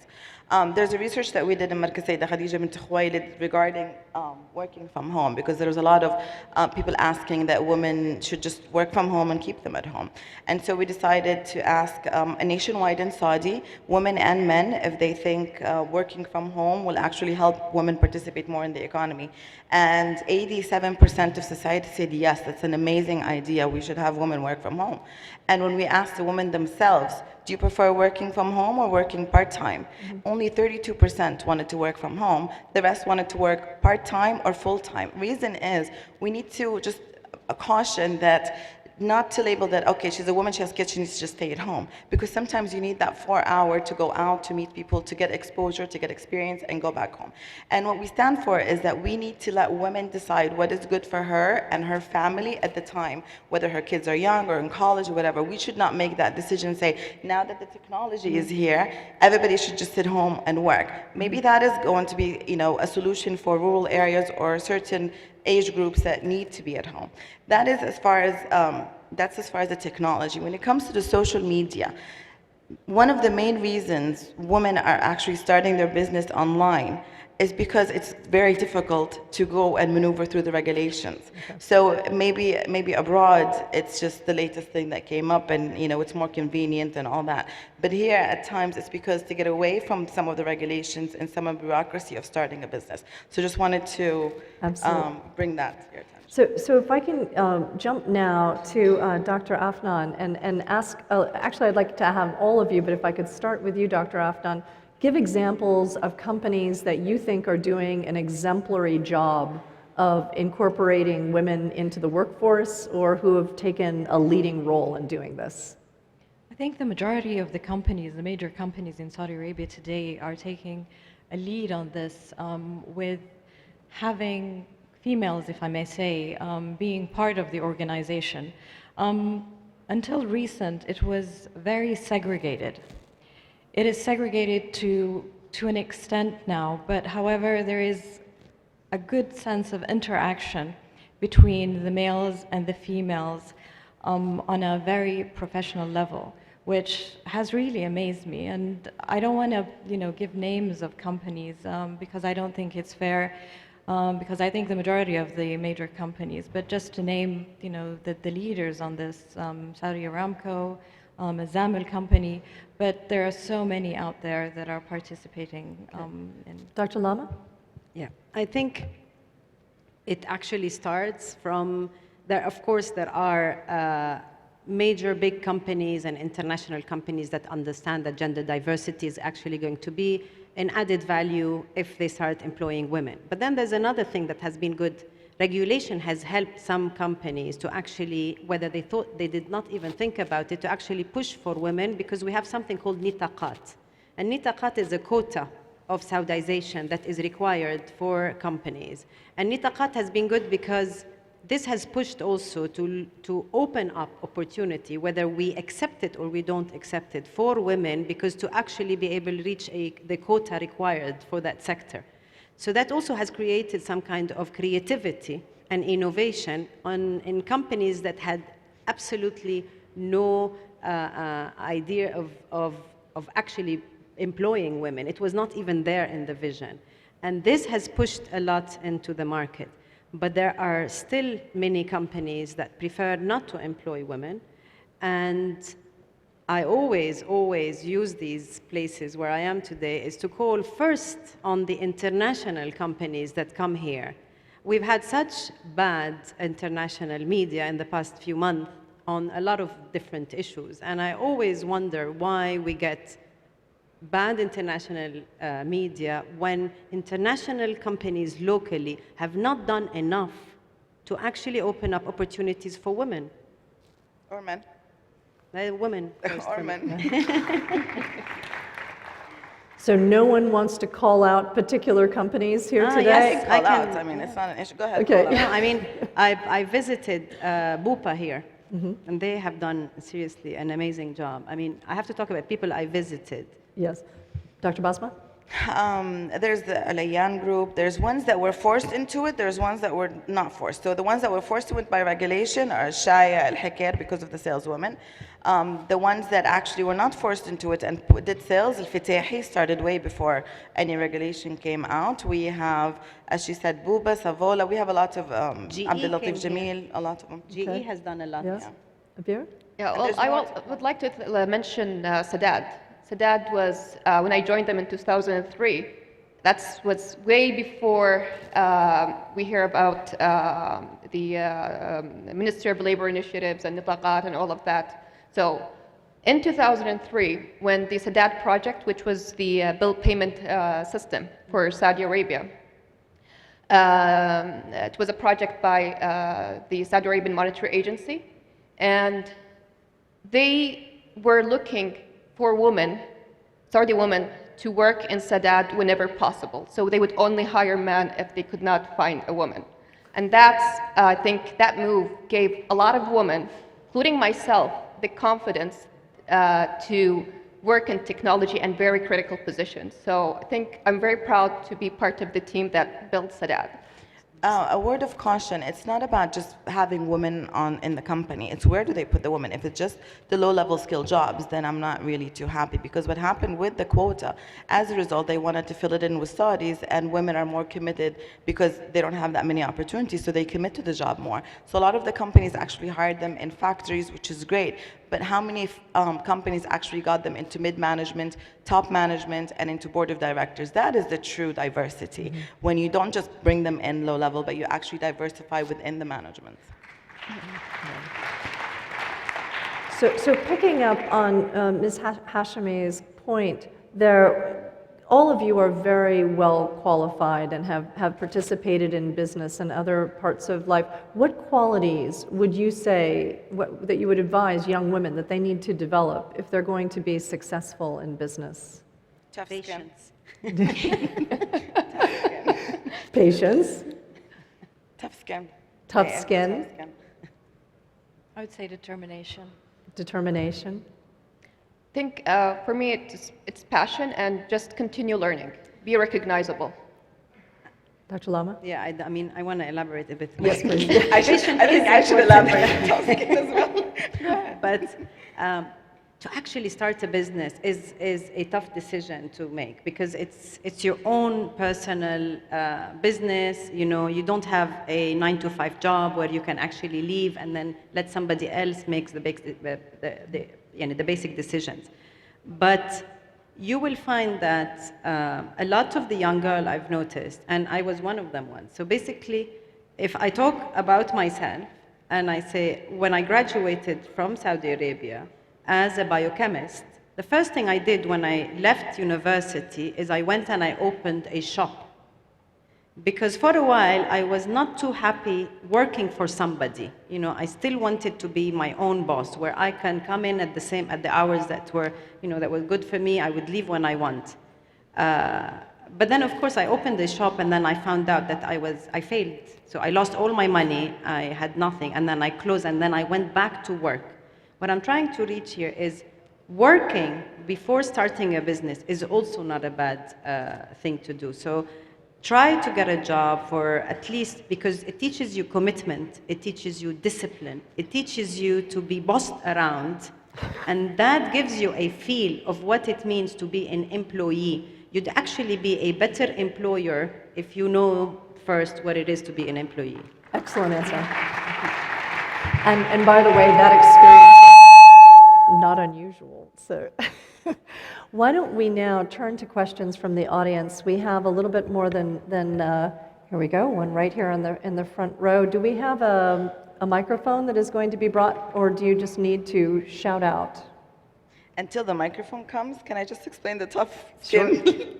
Just so if there is a microphone coming. Basically, not to take things too personal. As women entering the workforce at the beginning, sometimes from an emotional perspective, they might take things too personal and not be able, therefore, to move forward. And sometimes I wonder if we should, I thought a couple of times of giving a management, how do you manage men versus managing women, and how do women lead differently than men lead? And I think that if we better understand that business is business, and that women men have to know how to deal with women, and women have to know how to deal with men when it comes to. That's your tough That's comment. what I meant. The tough skin comment. Yes. Yes, sir. Khalid Rahman.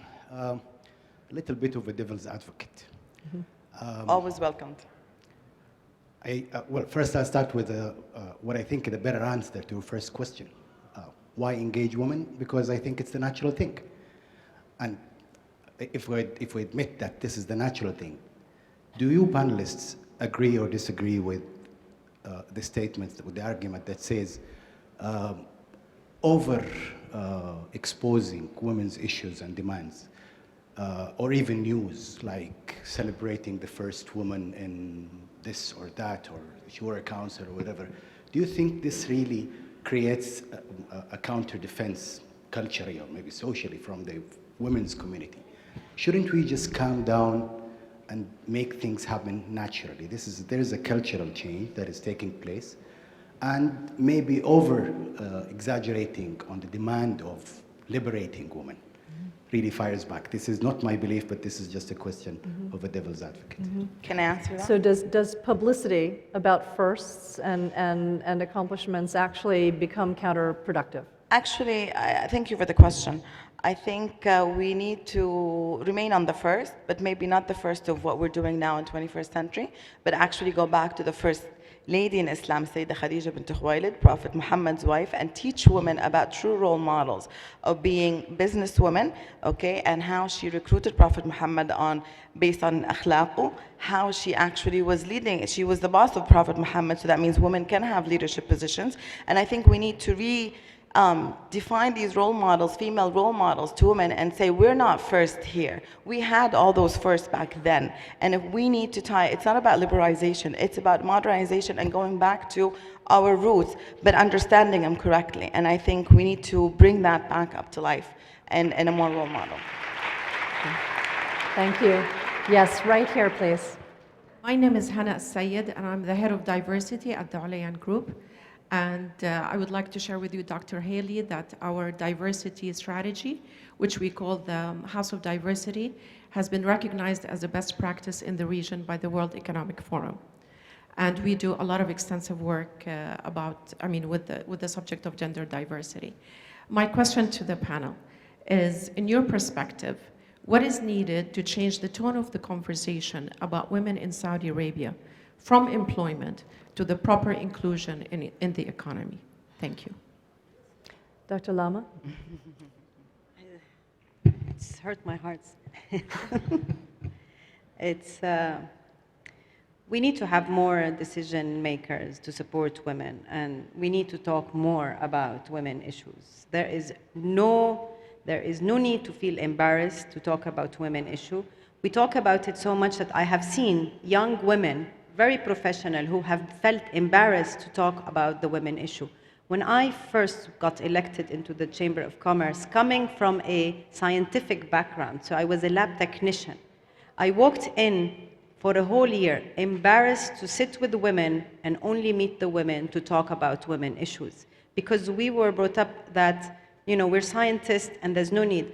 But then the more I've been now working on women issues for 10 years, including women and pushing for women participation is everybody's, it's everybody's responsibility. It's every man's responsibility, because every man has, most of these men, and I've seen amazing men and amazing supporters, but most of them were fathers of daughters. And I've seen few men that understood that. But those that have daughters and I feel proud because they actually saw them grow, they saw them get highly educated. These men are going to support these girls. There are, of course, something called chauvinism, and chauvinism is there, and it could be sometimes covered under what is said in an explanation of whatever we want to call it. Yes, chauvinism has been the major challenge. However, supporting, having more people talk about it, not feeling ashamed to talk about women issue is extremely important. Thank you. More.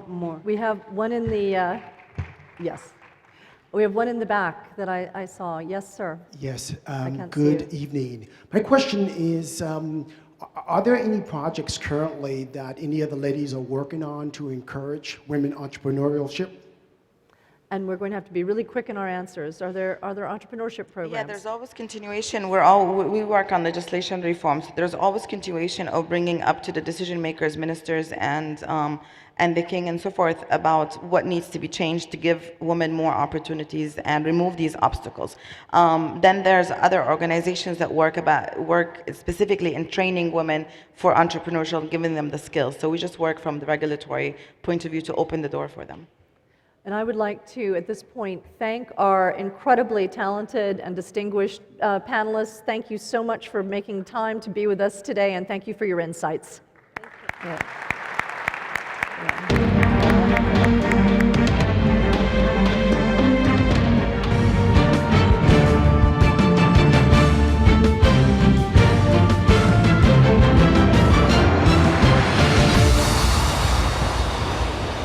سيداتي سادتي، نرحب الآن بالرئيس التنفيذي لشركة Overstock.com السيد باتريك بيرن. Ladies and gentlemen, CEO of Overstock.com, Dr. Patrick Byrne.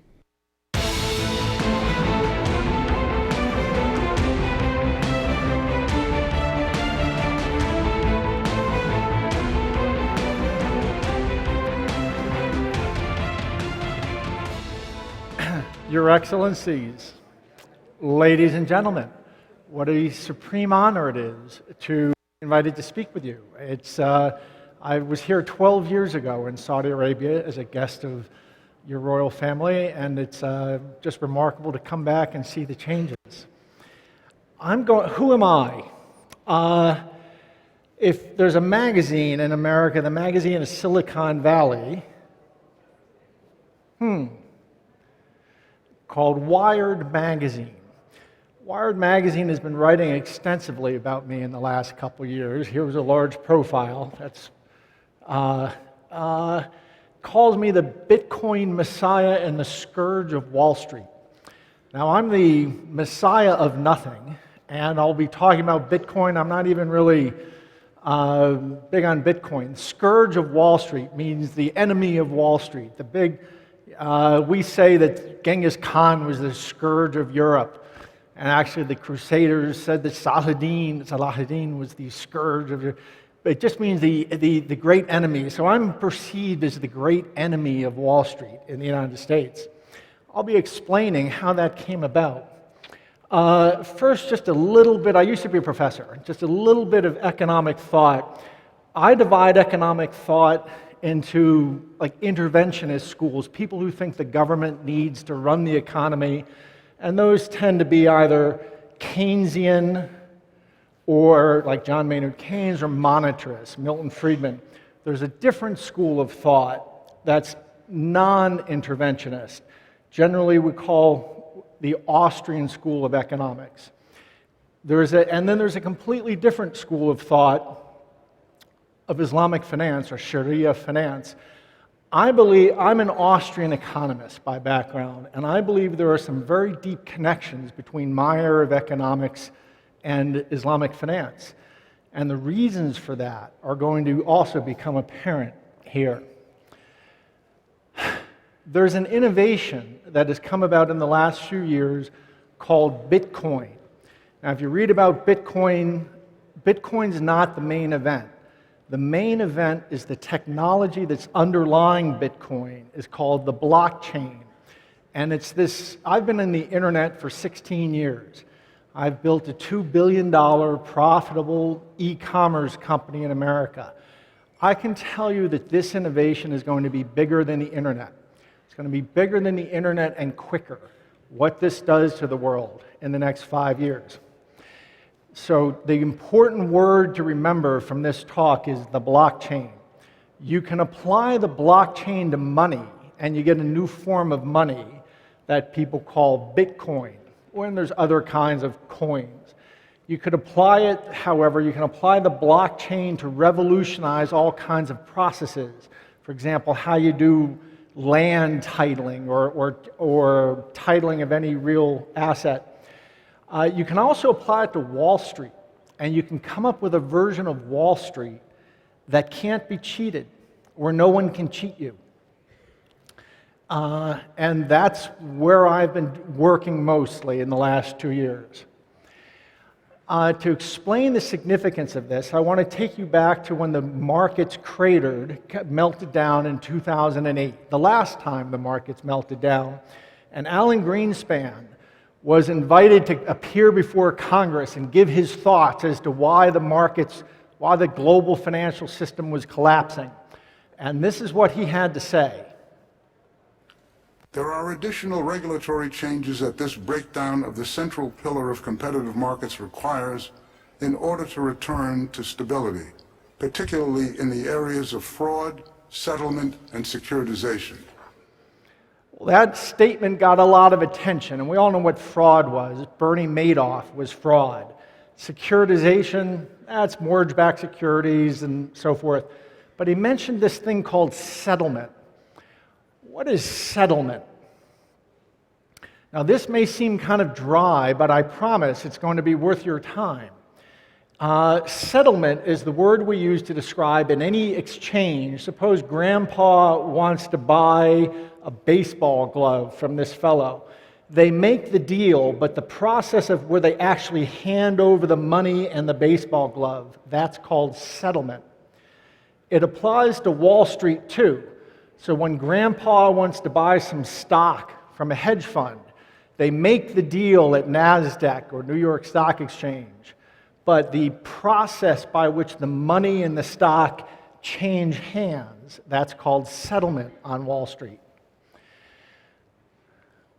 Of course, we don't have grandpas talking directly to hedge funds. They each are represented by broker-dealers, Goldman Sachs, for example, Lehman Brothers. And the money and stock, you can think of it as changing hands between them.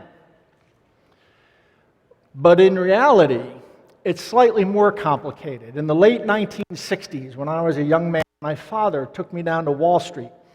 And he wanted me to see Wall Street. But all I focused on were there were these men on bicycles. This is 1969. There were men on bicycles riding around with sacks of stock certificates. And this is how Wall Street worked in 1969. that there were all these men on bicycles running around among the different brokers, delivering sacks of stock and people clipping and moving. That's how Wall Street worked. Well, in the late 1960s, the volume on Wall Street quadrupled. It got so big that the fellows on bicycles couldn't keep up anymore, and all traffic jammed, and Wall Street came to a halt. In fact, only the old-timers even remember this, but in 1971, Wall Street was only open 4 days a week. It was closed Wednesday, and even the days it was open was just open a few hours a day because they needed time to get the guys on bicycles back, to give them time to catch up. And the US government, the SEC, called everyone together and said, we have to have a system to fix this. And what they created was a system called central counterparty clearing. And that was, they said, let's have one organization that all the broker-dealers are tied into, and we'll just have money and stock change hands through them. But they made it a bit more complicated. They said, let's have that central counterparty itself have a vault. Now, I'd like to please raise your hand if you own any stock in any American company. Could you raise? Great. We have some hands up. Good. All of us with our hands up are incorrect. We own no stock legally. No one owns any stock in America. Legally, all the stock in American corporations are owned by a company you've never heard of called CD & Company. I used to work on Wall Street. There's a saying on Wall Street, 3 things you never mention on Wall Street: religion, politics, and CD & Company. It's a huge secret. Legally, all the stock of all the American corporations are owned by a corporation you've never heard of. And it generates, it may as well be like Polaroid photos of the stock, but metaphorically. It's electronic representations of stock are generated. Now, I'm not talking about that CD just houses the stock. Legally, all the stock is owned by a corporation no one's ever heard of, and it's a big secret.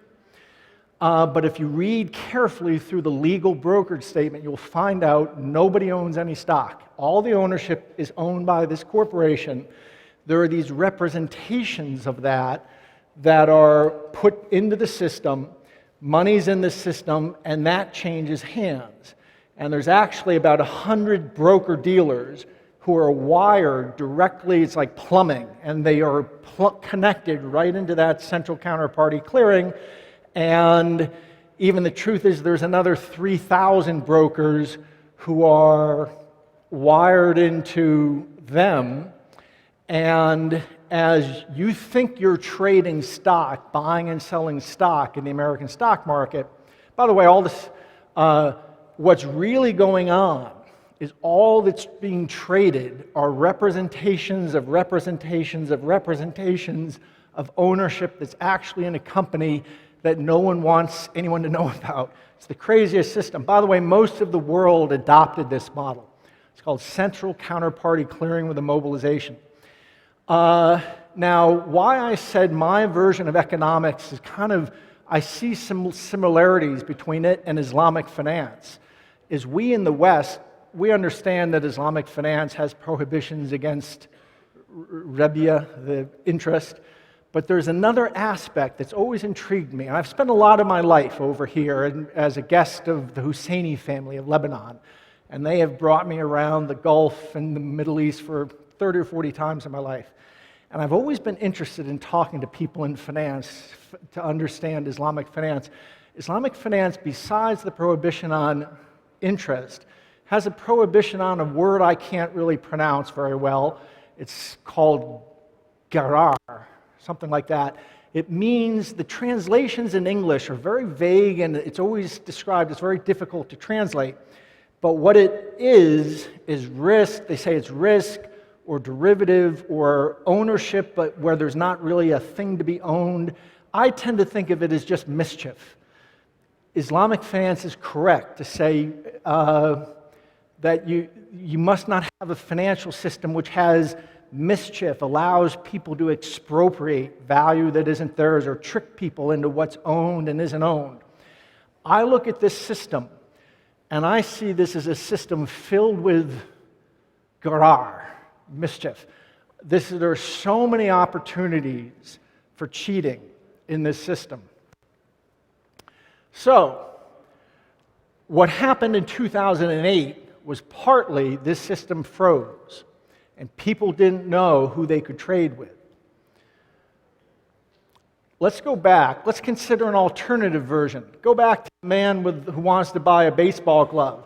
Imagine we had just a ledger.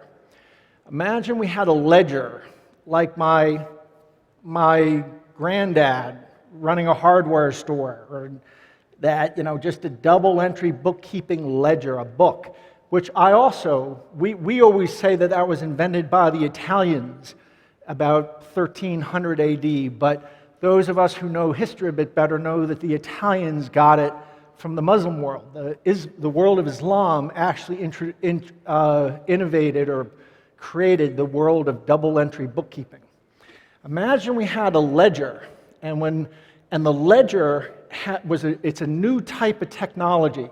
It's like a book, only it's online, it's on computers.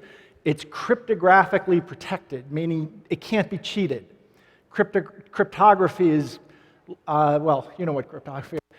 And it's public and transparent, and no one could cheat it. And it was just one massive ledger available to the world. And Grandpa has some money. And when he goes to buy the baseball glove, all that's being done is, instead of having a banking system with all the fees and everything, you were just erasing a coin out of Grandpa's account and putting it in the other man's account as you move the baseball glove. Well, imagine that system now applied to Wall Street, where suppose we're back to talking about a man buying stock, and they each have accounts in this ledger where there's money and stock, and this other man's stock and money, and the act of transacting in Wall Street, buying some stock, was reduced to you were wiping a coin away from here, adding it there, wiping a share of stock out, and adding it there. You could imagine how that would work, or that it would work. Well, I suggest that this whole system that is filled with mischief can be replaced by such a ledger. And I said this 2 years ago, and I got a lot of, Wall Street thought I was crazy. About 6 months ago, the head of JP Morgan, good man, Jamie Dimon, happened to know him, came out and said, this is going to eat, his expression was, Silicon Valley is going to eat Wall Street's lunch, meaning they're going to destroy Wall Street with this technology. And in the last 4 or 5 months, suddenly every bank on Wall Street is realizing this may be the biggest innovation in 600 years.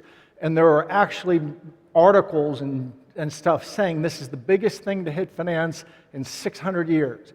It's just about 6 months old as far as the world understands, as far as it being public. And we can take all of Wall Street as you know it and replace it with that system, and it eliminates about 90% of the costs on Wall Street. So, now you may have an idea of why Wall Street views me like the Crusaders viewed Salah ad-Din. I'm the scourge of Wall Street, and that's the reason. It's not just a theory. The company I started, which is called Overstock.com, or O.co internationally, introduced this in August.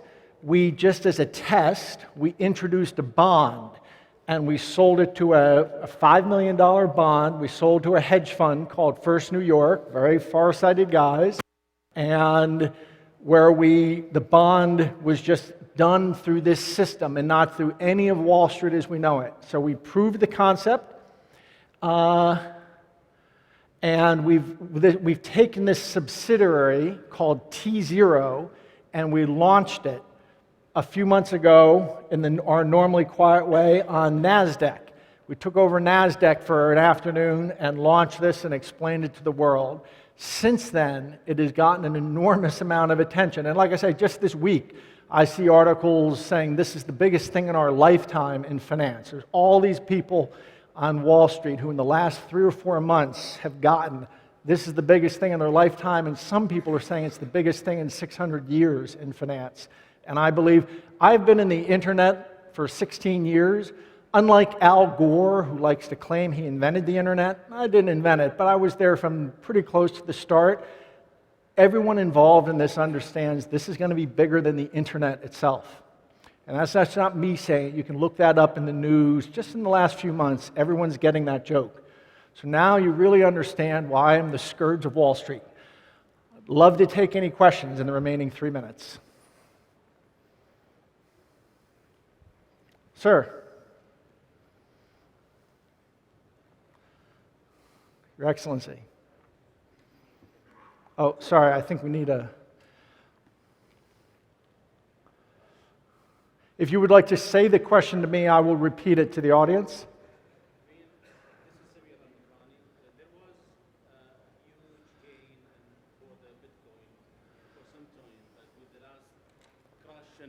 China market, I mean, there were news that the Bitcoin will drop tremendously. Yes, there was a big spike in Bitcoin and then it has dropped. The truth is, I don't have any opinion on Bitcoin. Bitcoin itself is not the main event to me.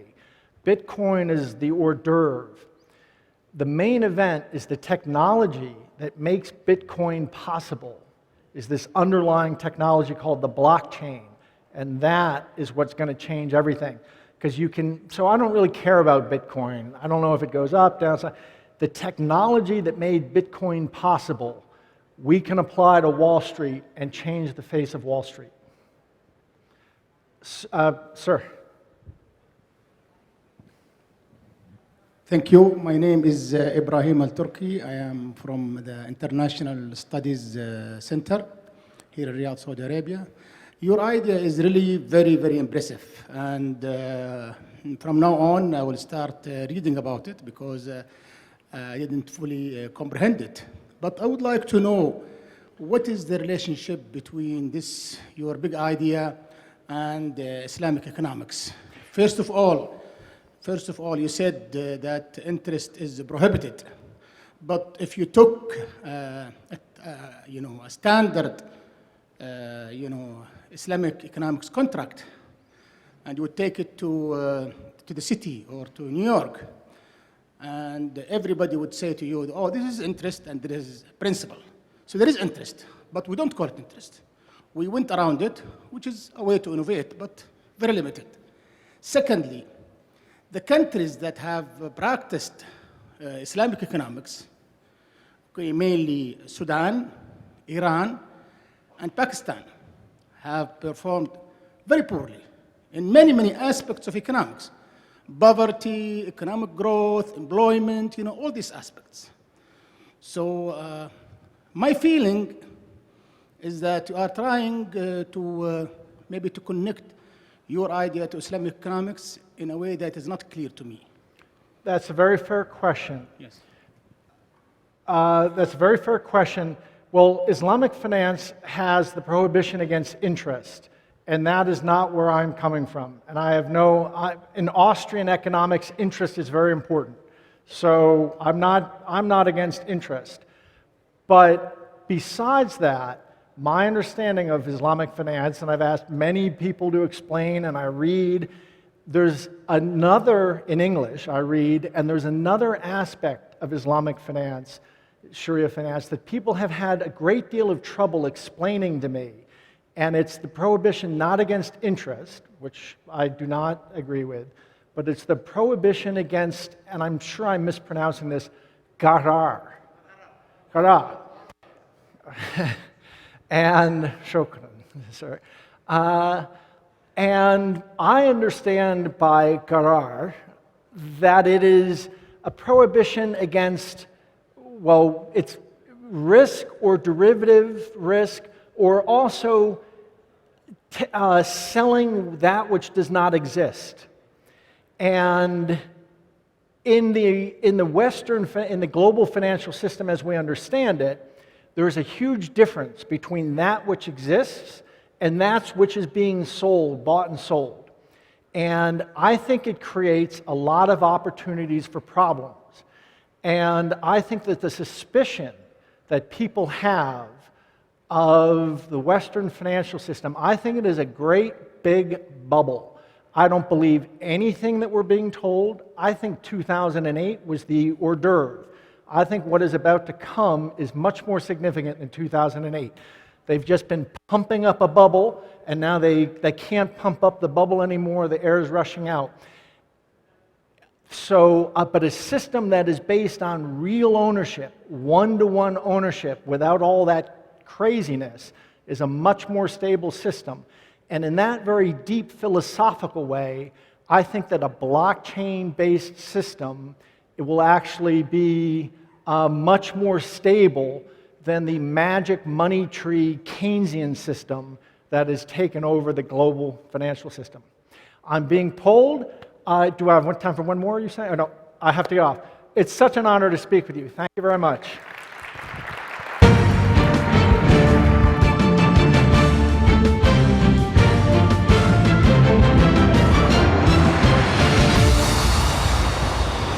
Ladies and gentlemen, we are now going to take a 15 minutes break for prayer. Please return promptly at 15 minutes from time of break for the financial services panel, as well as the exciting big idea presentation with Google's عبد الرحمن طرابزوني. السيدات والسادة، حان الوقت لاستراحة الصلاة، وسوف نستأنف البرنامج بعد 15 دقيقة. نرجو منكم العودة إلى القاعة الرئيسية لحضور جلسة الخدمات المالية والعرض الرئيسي للأستاذ عبد الرحمن طرابزوني، وشكراً.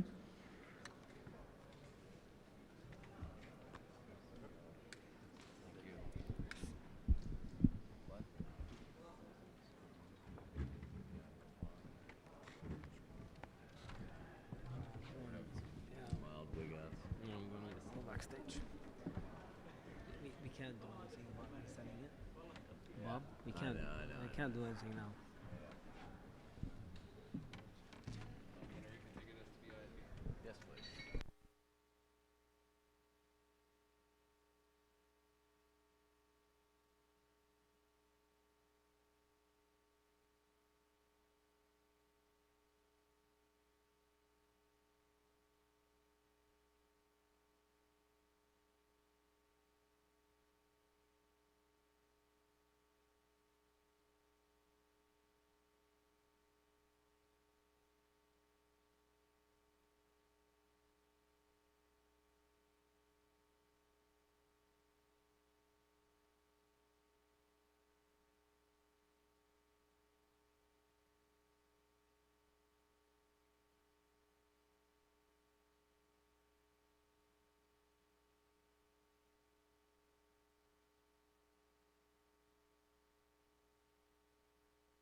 سيداتي سادتي، البرنامج سوف يبدأ بعد قليل، بعد 5 دقائق.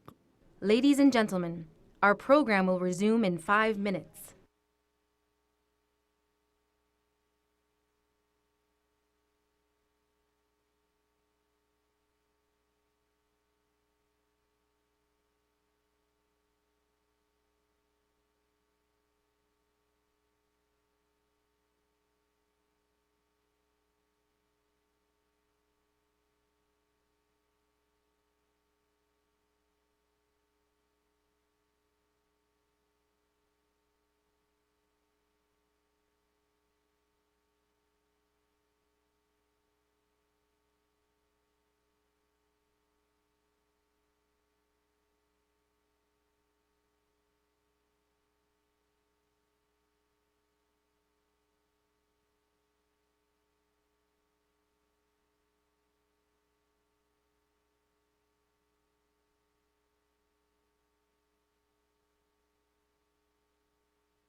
سيداتي سادتي، البرنامج سوف يبدأ من جديد بعد قليل. Ladies and gentlemen, our program will resume shortly.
سيداتي سادتي، برامجنا سوف تبدأ من جديد الآن. Ladies and gentlemen, our program is about to resume.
حضورنا الكريم نرحب من جديد بالسيد أندرو كريتشلو. Ladies and gentlemen, please welcome back to the stage Mr. Andrew Critchlow.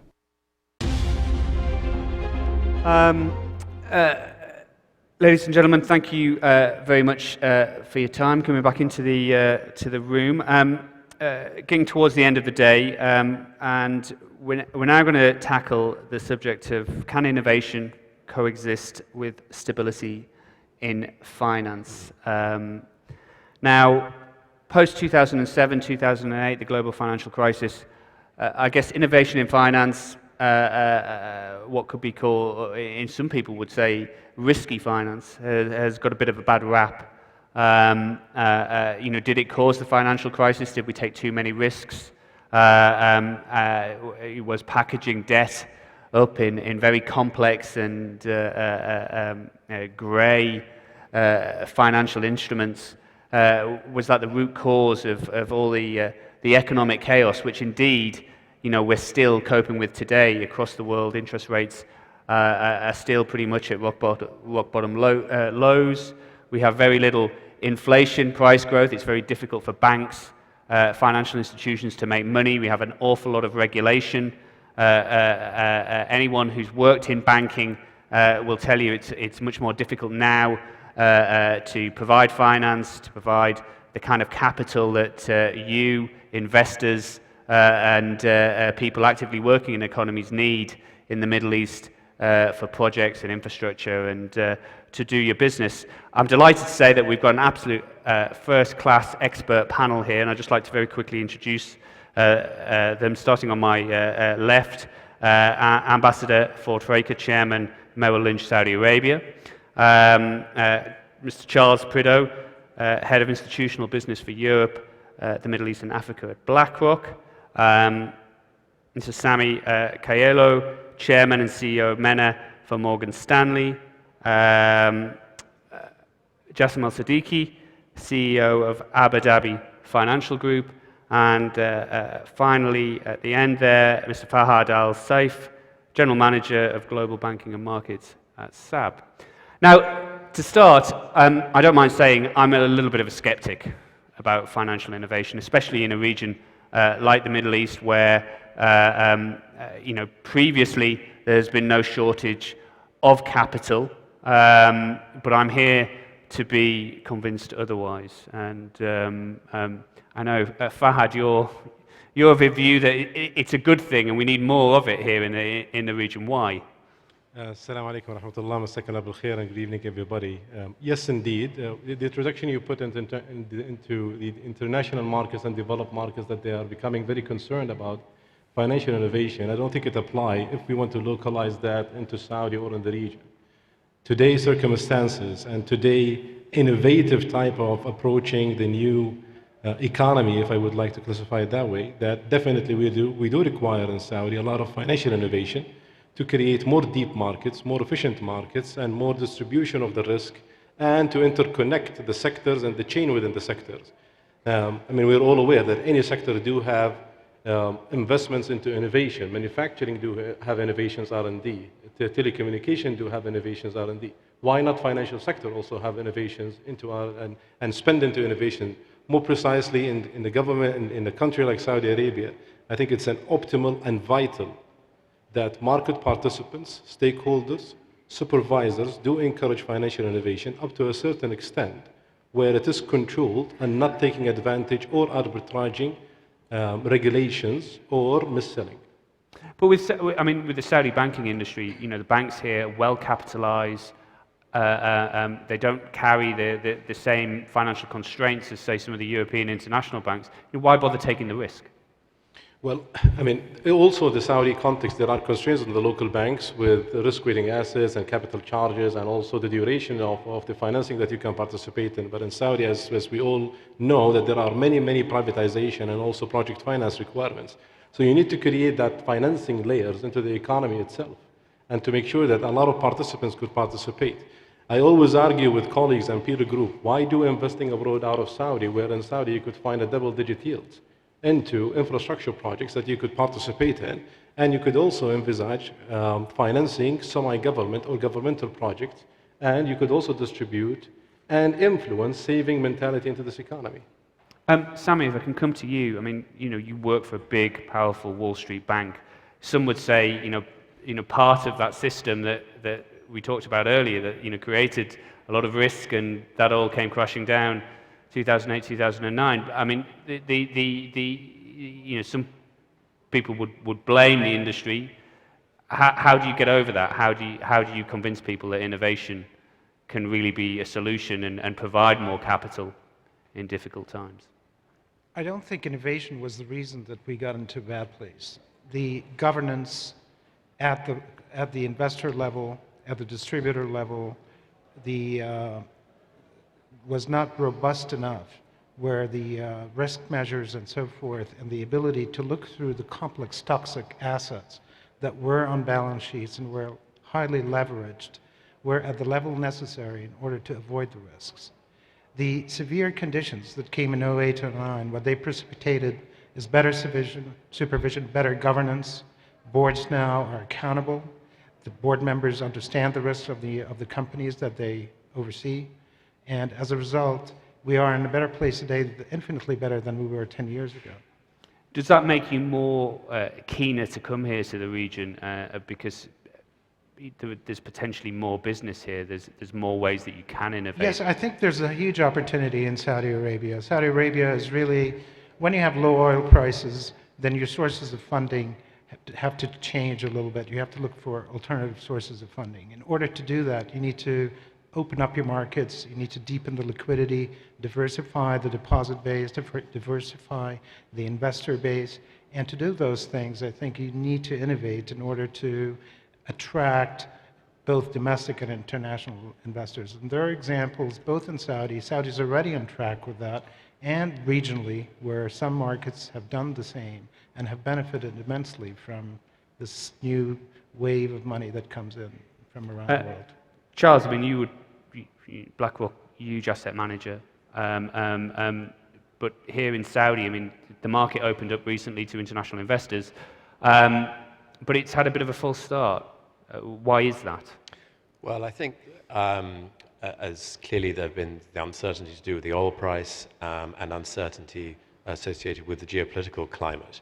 I think in the medium term, what the Saudi market has going for it is a diversified sectoral base, relatively good liquidity compared certainly with some other emerging markets, and from what I understand, very good governance intent in terms of the regulatory environment and delivery of transparency, which is what international investors crave. So yes, there are some issues right now which may be deterring the international investor, but from the construct of the market itself, there are a lot of medium-term positives. Ambassador Fraker, when you're talking to your board at Bank of America Merrill Lynch, and you're making the investment case in Saudi Arabia to them, I mean, what do you say given those points? Heightened geopolitical risk here, falling oil price, and you're well positioned to judge it historically. So, echoing some of the comments that have been made. This is an environment where banks have a real opportunity to add value to the market in general. And I don't look at this market so much as a market that needs innovation, but as a market that needs development. There are many aspects to this market that are relatively new. So that's an opportunity to grow, and that's really the case, I think, that resonates back in head offices, that this is a young, new market with enormous potential and opportunity, and now is the time to be making a stake in the market. Justin, as a regional investor here in the GCC, but also taking capital overseas, some major real estate investments in London, good examples. I mean, some people would say that's quite risky at the moment with Brexit and all the geopolitical risk in the European Union at the moment. I mean, how do you feel innovation could play a part in boosting capital markets and funding markets here in the region? I think the capital markets in the region are extremely undervalued. Let's not forget that capital markets in the region are 20, 30 years old compared to more than 100 years old in the US, for example. I think this is an opportunity. There is huge arbitrage, dislocation, inefficiencies in capital markets that can be useful for smart investors. For us, it's true that we invest capital all over the world in an opportunistic sense. We are geography agnostic. Having said that, today the best opportunity for us, what we see today, risk reward is really in the region. It's true that a lot of the markets in the region lack transparency. They're still not up to par with developed markets. Nevertheless, the risk and reward is so compelling at this moment that the opportunity is really in the capital markets here today. I mean, part of that surely at the moment is currency risk. I mean, low oil prices are putting huge pressure on governments across the region. That's happening here in Saudi Arabia. Sama has said, pretty firmly that there is no debate over whether the riyal should be depegged from the US dollar. I'm not so sure. You look at examples like Australia, which is a resource-based economy, very similar in some ways to Saudi Arabia, and they have a free-floating currency that's worked quite well for them. You differ on this point, Fahad. Why do you think Saudi Arabia should keep a pegged currency? I mean, as you mentioned, SAMA have came twice in the last 6 months reaffirming their policy on retaining the peg policy between the Saudi and the dollar. And just mentioned by the gentleman over here, the QFI initiative. You just announced a QFI initiative to qualified investors to come into Saudi. So definitely you want to create more confidence into this economy and the system that it will continue to become stable. Imagine right now, qualified investors are just sharpening their pens to come into Saudi, fishing for an opportunity, as Jason mentioned, and they would be suffering with how would this peg, depeg philosophy would come into the equation. I think it's absolutely, and I'm a believer that peg will be retained, and I don't believe that any change into that policy will serve the stability and will retain low volatility in the system, which is required at the moment. I'd like to kind of throw that question out to the room here, and if we could maybe have just a show of hands. I mean, who in the room thinks in the current oil price environment that having the flexibility of a free-floating currency would actually help Saudi Arabia at the moment? I mean, can I have a show of hands? Probably maybe in isolation there. And who thinks it wouldn't? So, yeah, it seems people are pretty firm on where we stand with that. That said, I mean, the previous speaker, we were talking about blockchain. Some people would argue that currencies have become an irrelevancy or are becoming irrelevant anyway, and that's certainly part and parcel of financial innovation now. You talk to a lot of bankers on Wall Street, and that's where they say the financial services industry is going. Do you think that's a little bit too early for Saudi Arabia, too early for the region? I mean, Sami, just to get back to the point of the peg, one thing we see at Morgan Stanley that international investors are attracted to Saudi. One of the reasons that you get attractive returns, as Jassim was saying, but at the same time you don't have the currency risk if you're dollar denominated.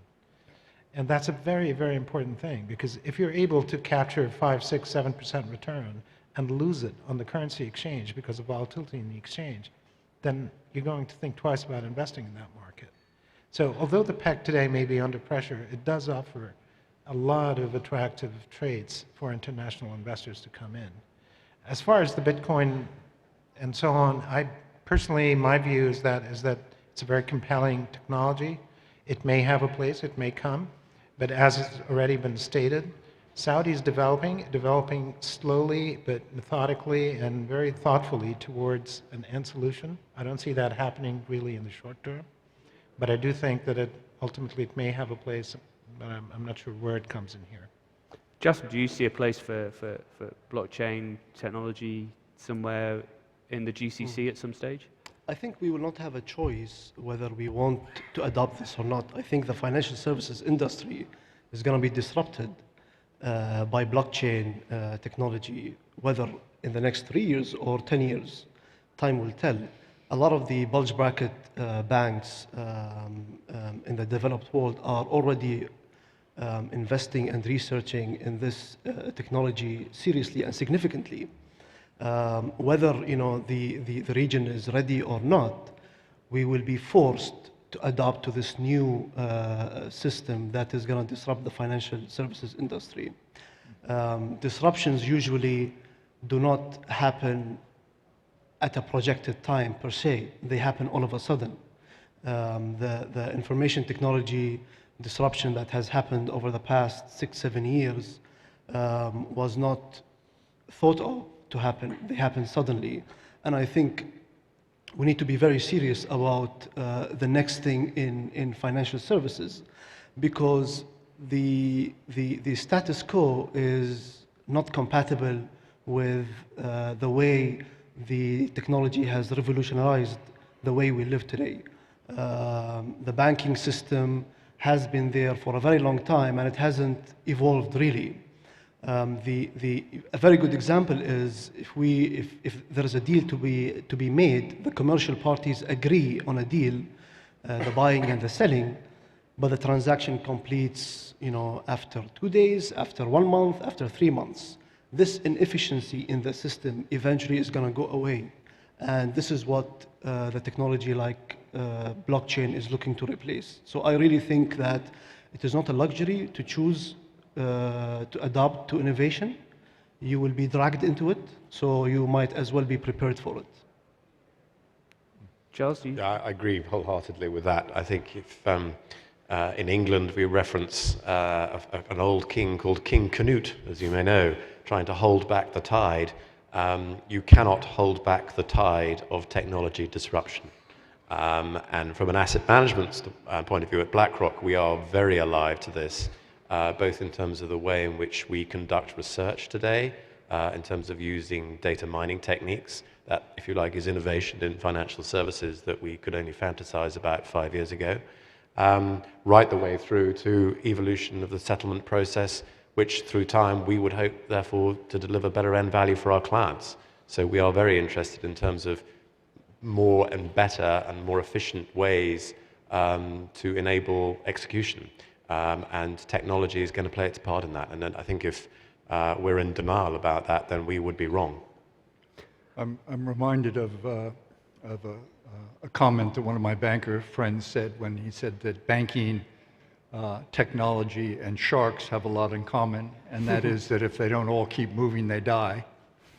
And I think what we're hearing here is recognition of the fact that the financial markets historically have always been innovative, and new ideas are constantly coming up, and the banks have to adapt to that. And I think the fact that banks are still around proves that we do that. I think it's necessary. I think the point here is that the way technology is evolving is we've got accustomed to how technology, the internet if you like, has facilitated access to things. And what we're now talking about specifically in relation to financial services, but potentially it will apply to other services as well in due course, is how the technology revolution is affecting the way in which services can be consumed. And that's the new thing. And what type of services are these specifically? Well, you've seen it already in terms of what's referred to as the Uberization of different sectors. So take the hotel trade now, which is being massively disrupted by Airbnb, or the taxi trade itself, which has been disrupted by Uber. And I think what we're talking about here is how data and the accessibility thereof is potentially now going to be disruptive in terms of the ways that some aspects of financial services are conducted. Are you starting to see that in Saudi Arabia, Fahad? I mean, it's not just here in Saudi, but in the wider GCC. I mean, banking at a retail level has traditionally been very branch-focused, and of course, in Europe, banks can't shut down branches quick enough because their margins are so tight. I mean, to what extent is I'm trying to find my mobile phone. To what extent is the mobile phone the new bank branch, and is that being taken up by Saudi banks? Very, very much evident. I mean, most of us are mobile users. Most of us do require this technology. Most of us want a convenience service. I could bet with the audience over here that anybody have visited their branch more than 3 times for the past year. I have not visited the branch for the past 3 years. And all of, I mean, technology in Saudi banking have reached to a very high level where I think it is very compared to developed markets, and maybe beyond that. Because of the usage of mobile phones and technologies is very much required. And today you could execute any transaction through your bank account in 30 seconds. Not only that, the government have also rolled out this digital strategy. Today you could renew your license, your passport, your identification card through using the digital platform, and you can also pay it through your banking account. So definitely that will be rolled out through also investments and financial innovation when it comes to finance innovation itself, i.e. brokerage or stock trading or mutual funds. Justin, from your perspective at Abu Dhabi Financial Group, is fintech something that you're looking to invest in?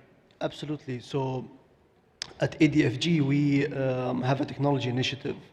So we are an incubator, we have a VC investment arm, and fintech, if you think about it, is the only thing that has lagged the Uber-like companies and so forth. This is the only sector, not the only sector, but one of the few sectors which is waiting to be disrupted, and it's just a matter of time. So we are definitely ready for that. Sami, if I can come to you, I mean, putting Saudi Aramco and the much talked about advisory contract for Saudi Aramco's IPO to one side, what are the big deals and innovative finance deals that you see on the horizon over the next 12 to 24 months here in Saudi Arabia? Well, it's been reported in the press and the media by the various government entities that there will be a privatization program over the next 2 to 3 years. There will be IPOs coming at the government level, and that will be transparent in nature throughout the entire process of the IPO in order to set an example of how the private sector can get IPO'd and so on. The CMA and the Saudi Stock Exchange are working hand in hand when communicating that and setting the stage for that. They're consulting, they're very close to the financial markets, to people like ourselves, consultants, investors, and trying to understand what is required and what the aspirations of investors are and so forth.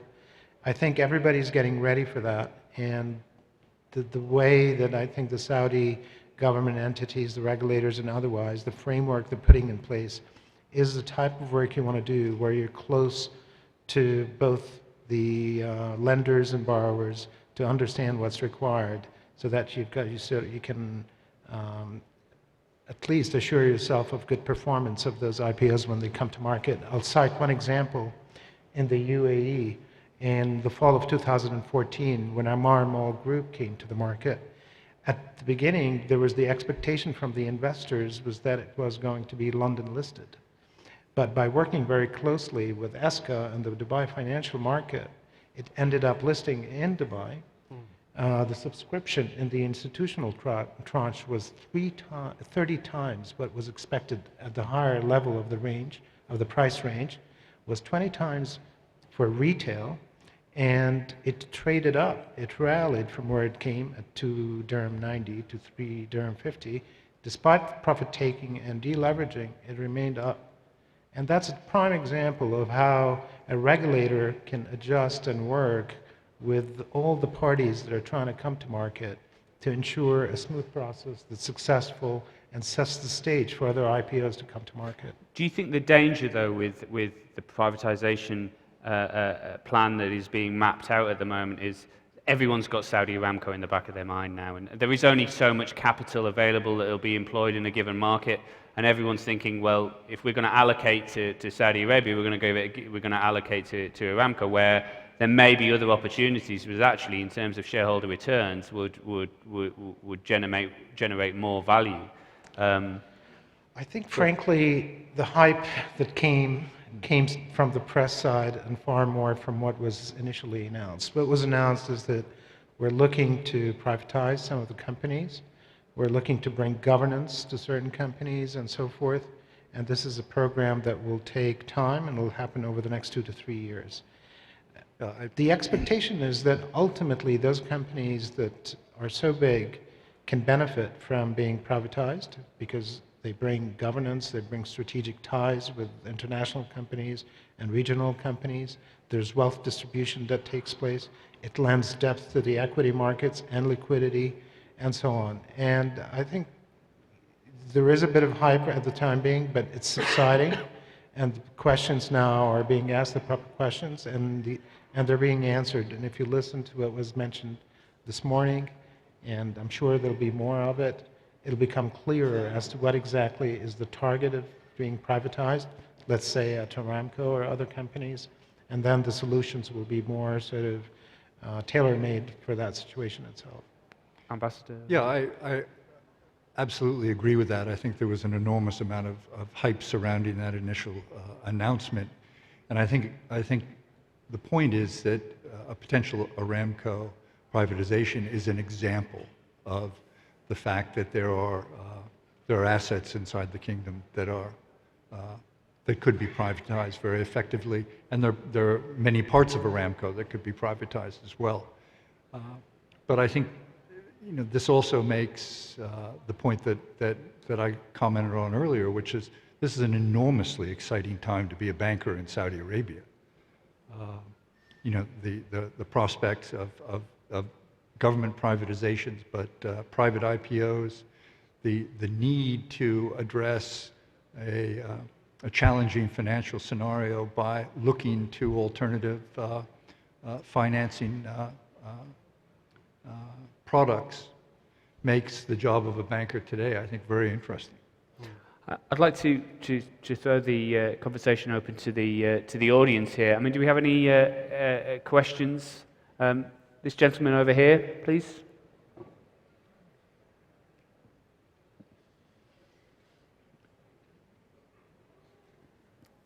If you could also just give your name and title, that would be great. Okay, my name is Taral Zaid. I'm with the Royal Court as an economist. I have three questions. The first question, whoever wants to answer it, so what do you think of changing the exchange rate of Riyal to encourage foreign investors? As you know, when when the currency depreciates, you're going to encourage foreign investors. And the other two questions are for Mr. Saif. What do you think of giving the foreign banks to operate freely on Saudi Arabia? And what do you think about the idea of putting financial hub in Saudi Arabia and Mecca, for example, to be, for Islamic world, to be the financial hub for the Islamic world?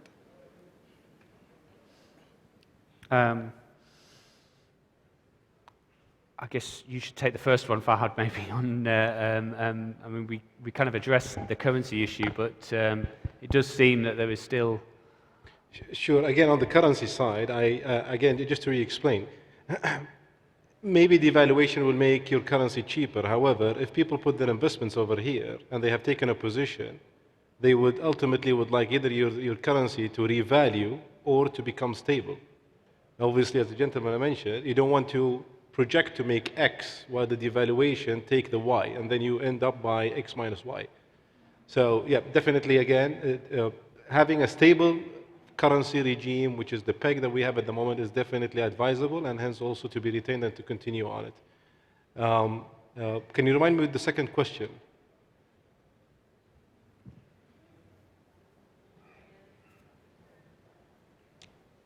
The second question was about the foreign banks to operate freely. Oh yeah, okay.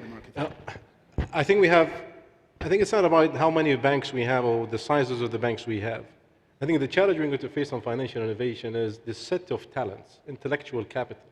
As much as bankers, as much as investment bankers, as much as legal counsels, as much as auditors, and as much as regulators, they understand the challenges and make sure they sit around this round table discussing exactly what are the challenges and how could we envisage through the challenges and how can we innovate or put a structure that innovation could come with the stability. That's, I think, the main challenge in Saudi that we're going to face. Yes, there are many opportunities, Aramco IPO, the headlines of aviation, logistics, healthcare, education. All of that have to manifest a proper way of envisaging how to convey the risk from a party to another party and how to include as much as stakeholders to diversify the investment opportunity here in Saudi. I think that's the challenge we should overcome in the coming 5 years. Previously, the government used to finance all of these projects. I think at the moment, it is very, very much advisable for these semi-governmental institutions or institutions who have the mandate of infrastructure to start become financially independent. But at the same time, they're waiting for practitioners to come up with ideas that could be manifested on the local terms. I mean, and this idea that was put forward there as well about Islamic finance and whether there could be an Islamic finance hub. Again, I'm a very fan of Saudi sponsoring, becoming the regional hub of investments. I think we are very well equipped, economical-wise, wealth, capital, institutional, regulation. I see no reason why Saudi not becoming the hub of a financial center within the region, or MENA in general. I think there's a gentleman here, if we could have the microphone, please.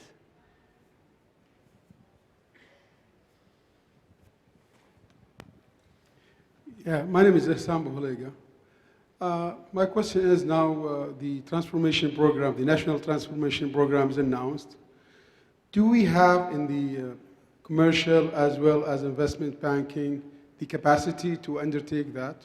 Because we have very limited time with, you have to grow like maybe like number of folds of capacity, the regular capacity in order to take care of all the transactions and the growth. Thank you. I mean, do you think that the Saudi banking system at the moment internally has enough capital capacity to be able to I would like to go to an example happened with civil aviation in 2012 and 13, where the government wanted to finance King Khalid Airport and also King Abdulaziz Airport, and both projects were worth 30 billion riyal. And there was an idea that was envisaged through many stakeholders within the system, GACA obviously, Ministry of Finance, and there was a committee, and we were thinking of how could we include the financial participants other than the bank community to participate on infrastructure mandate or transaction. To cut it short, we put a structure where it is GACA risk, but we do have government guarantee. And the transaction was 15 billion riyal. And remember the participation from across all segments, from institutional to retail, we have reached to 50 billion riyal worth of participation into that transaction. So the appetite is there. Maybe today there is a bit of a short of liquidity, and I agree with you, Dr. Hassan, is the challenge how much and how quick you can put all of these structures into a transactable transaction where you could convince all of the stakeholders to put the right disclosures and the right manifest or the right way to place it with sophisticated investors. Maybe time is challenged, but I think it's never too late to put as much as ideas in front of those decision makers to pursue other than governmental funding. I have a question on coming back to project finance. I mean, traditionally, a lot of the finance market in the Gulf has been around large infrastructure projects. You know, whether that's some of the major industrial cities that companies like SABIC have been behind here in Saudi Arabia, or other infrastructure such as power plants, water desalination, etc. That's traditionally been done by a club of syndicated banks. Do you think that model is now broken? Is there a better way to actually do that in Saudi Arabia? I mean, I guess I'd put that question first to you, Sami. I mean, we don't do project finance, but we can see many other solutions around how these, how to fund such enterprises and such projects. There's a lot of international money that's looking to participate strategically on long-term basis or medium to long-term basis with entities. You mentioned SABIC, especially entities as such. And the solutions in the financial field are such that the cost of executing on those projects can be much more attractive than the model you mentioned.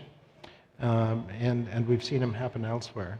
I have every confidence that that will happen. I think traditionally also the government has played a key role in the major project financing activities, particularly revolving around the big industries and the big companies. And the banks traditionally have not done much project financing. The banks, the traditional commercial banks in Saudi Arabia have been short-term lenders, letters of credit, trade finance, this sort of thing. So So there's certainly room in the local market for more project financing work to be done by the local banks, and I think you'll see that. A lot of it has to do with how I believe SAMA wants to manage the balance sheets of the commercial banks, the large commercial banks, and I know as a lending banker in the kingdom, certainly in the past, the commercial banks have not played a big project financing role, so that's there for them to do. Maybe as a point of emphasis, just to provide a bit of global context briefly, as you know, in Europe and in the US, we're living in an era of very compressed yields and on government bond markets, and then what that's doing is causing long-term suppliers of capital, like pension funds, for example, and endowments, to rethink where they can get the sources of return that they require to deliver on their end member needs. And so infrastructure is very much on everybody's lips. And so increasingly there's a role for asset management to play a role, which may have been traditionally be the domain of banks and project financiers, to facilitate essentially the connection between the demand for long-term capital and the natural supply of long-term capital. And then it's just like, in a sense, any other investment, as long as it's got good governance, a transparent set of kind of guidelines within which it's framed, and a return profile that's very visible into the medium term, which of course many infrastructure assets have exactly that, then it can be very attractive. And in surveys that we've done recently of our global client base, the level of interest in this form of diversifying investment is very high.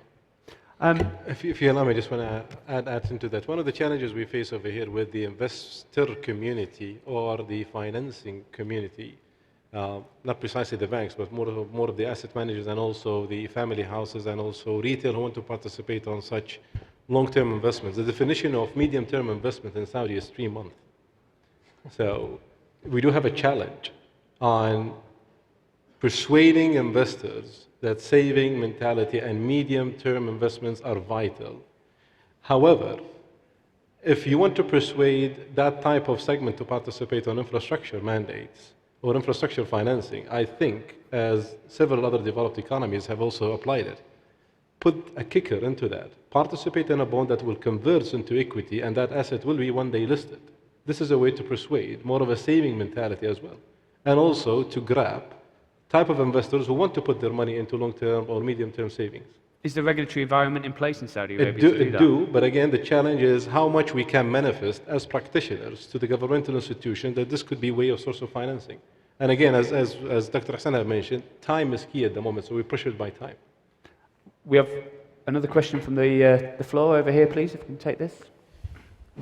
Hello, my name is Mazen Al-Shanbari. In today's sharing economy, how do you see peer-to-peer lending platform and crowdfunding platform affecting the financial markets? And do you think the existing financial system will embrace it or will fight it? Peer-to-peer lending, who wants to take that? I think what we have seen in the past 5 years is an emergence of microfinance and peer-to-peer lending, crowdfunding, as you have put it. This is something that's gonna evolve and it's gonna grow exponentially.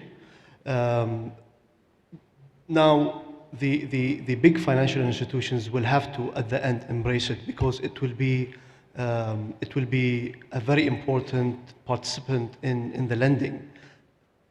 Coupled with the evolution or the disruption of the financial services industry with blockchain and others, I think we cannot really imagine how the financial services landscape and the lending landscape is going to look like in the next 5 years. We have another question just down here, if I could get a microphone.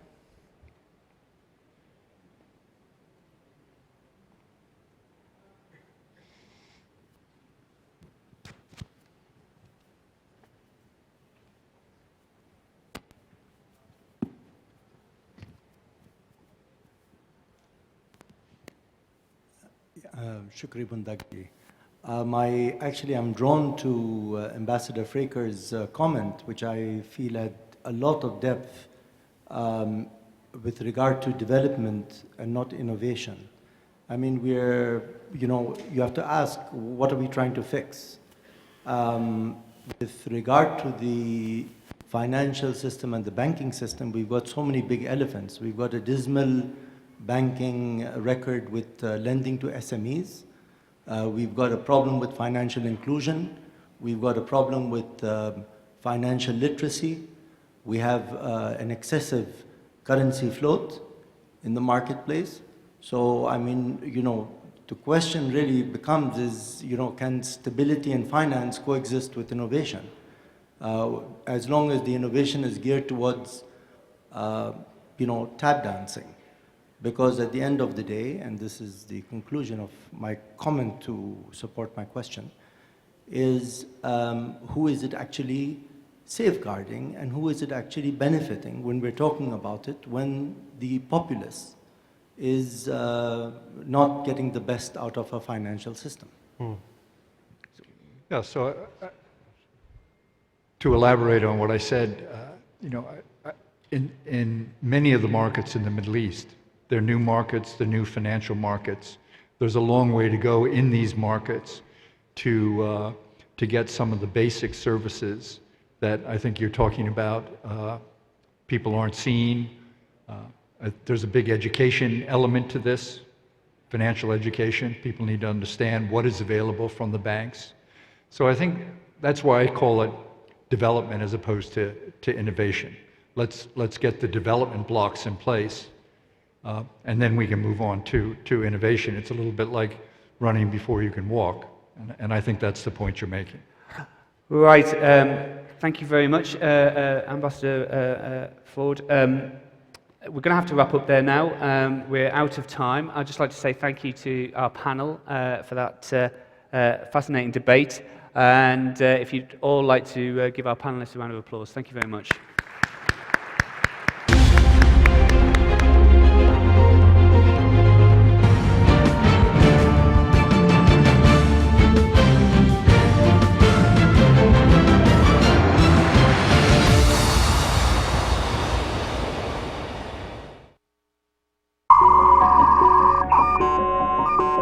When we were trying to name Google, we actually went through thousands of names. The name of the company has now become its own verb in the dictionary. Let's Google You can Google it. Work the Google on the internet machine. 6 simple letters on a plain white page. Being able to do searches in any language about any country. When you're putting in a question, they'd finish your question for you. We have been working on organizing the world's information. Our goal is to digitize all the books. Today, Google announced Gmail. Email for everyone for free. Google is mapping the entire world to make it more accessible to people everywhere. Google is jumping into the mobile market. Android was built as an open platform for everyone to use and build on. This is Chrome. It's a faster, safer browser for the open web.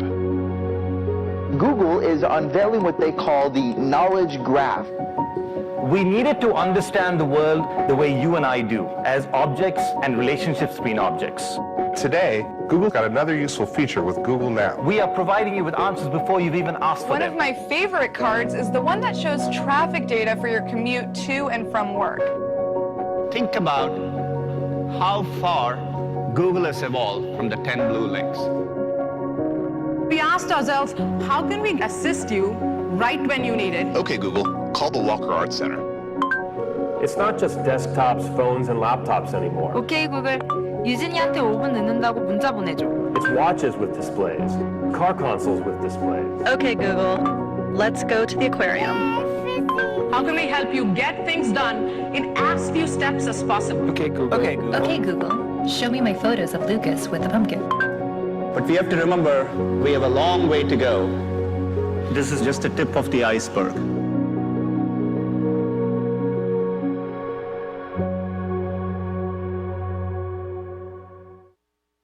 حضورنا الكريم، نرحب الآن برئيس تطوير الأعمال والشركات لبرنامج أندرويد بشركة جوجل، السيد عبد الرحمن طرابزوني. Ladies and gentlemen, Google's global head of new business and partnerships at Android, Mr. Abdurrahman Tarabzouni.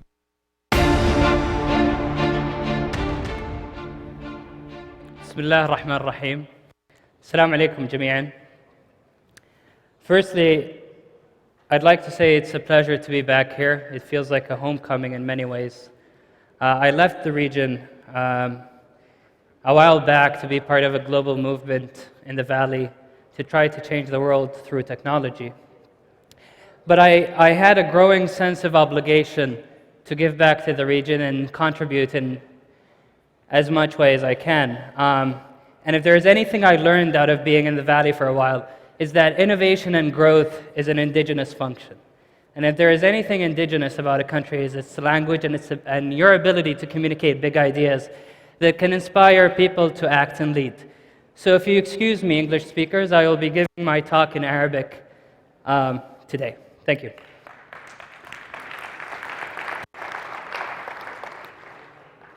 طيب عندنا 20 دقيقة ححاول أمشي معاكم نبحر في عالم التقنية ونحاول نستشرف أبعاد المستقبل مع بعض. واستشراف المستقبل بالذات في مجال التقنية شيء صعب، لأنه تاريخنا على مدى 30 سنة اللي راحت تقريبا، اللي منكم يقرأ كتب الخيال العلمي مليء بالإخفاقات صراحة اللي سووها علماء ومنظرين للمستقبل.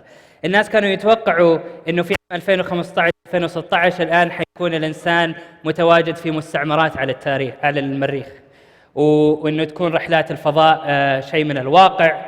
بس أيضا نفس هذول العلماء غفلوا إنه توقعوا إنه في منتصف الألفينات حيكون في أجهزة سمارت فونز في جيوبنا تقدر توصلك إلى أي معلومة بالعالم بضغطات زر.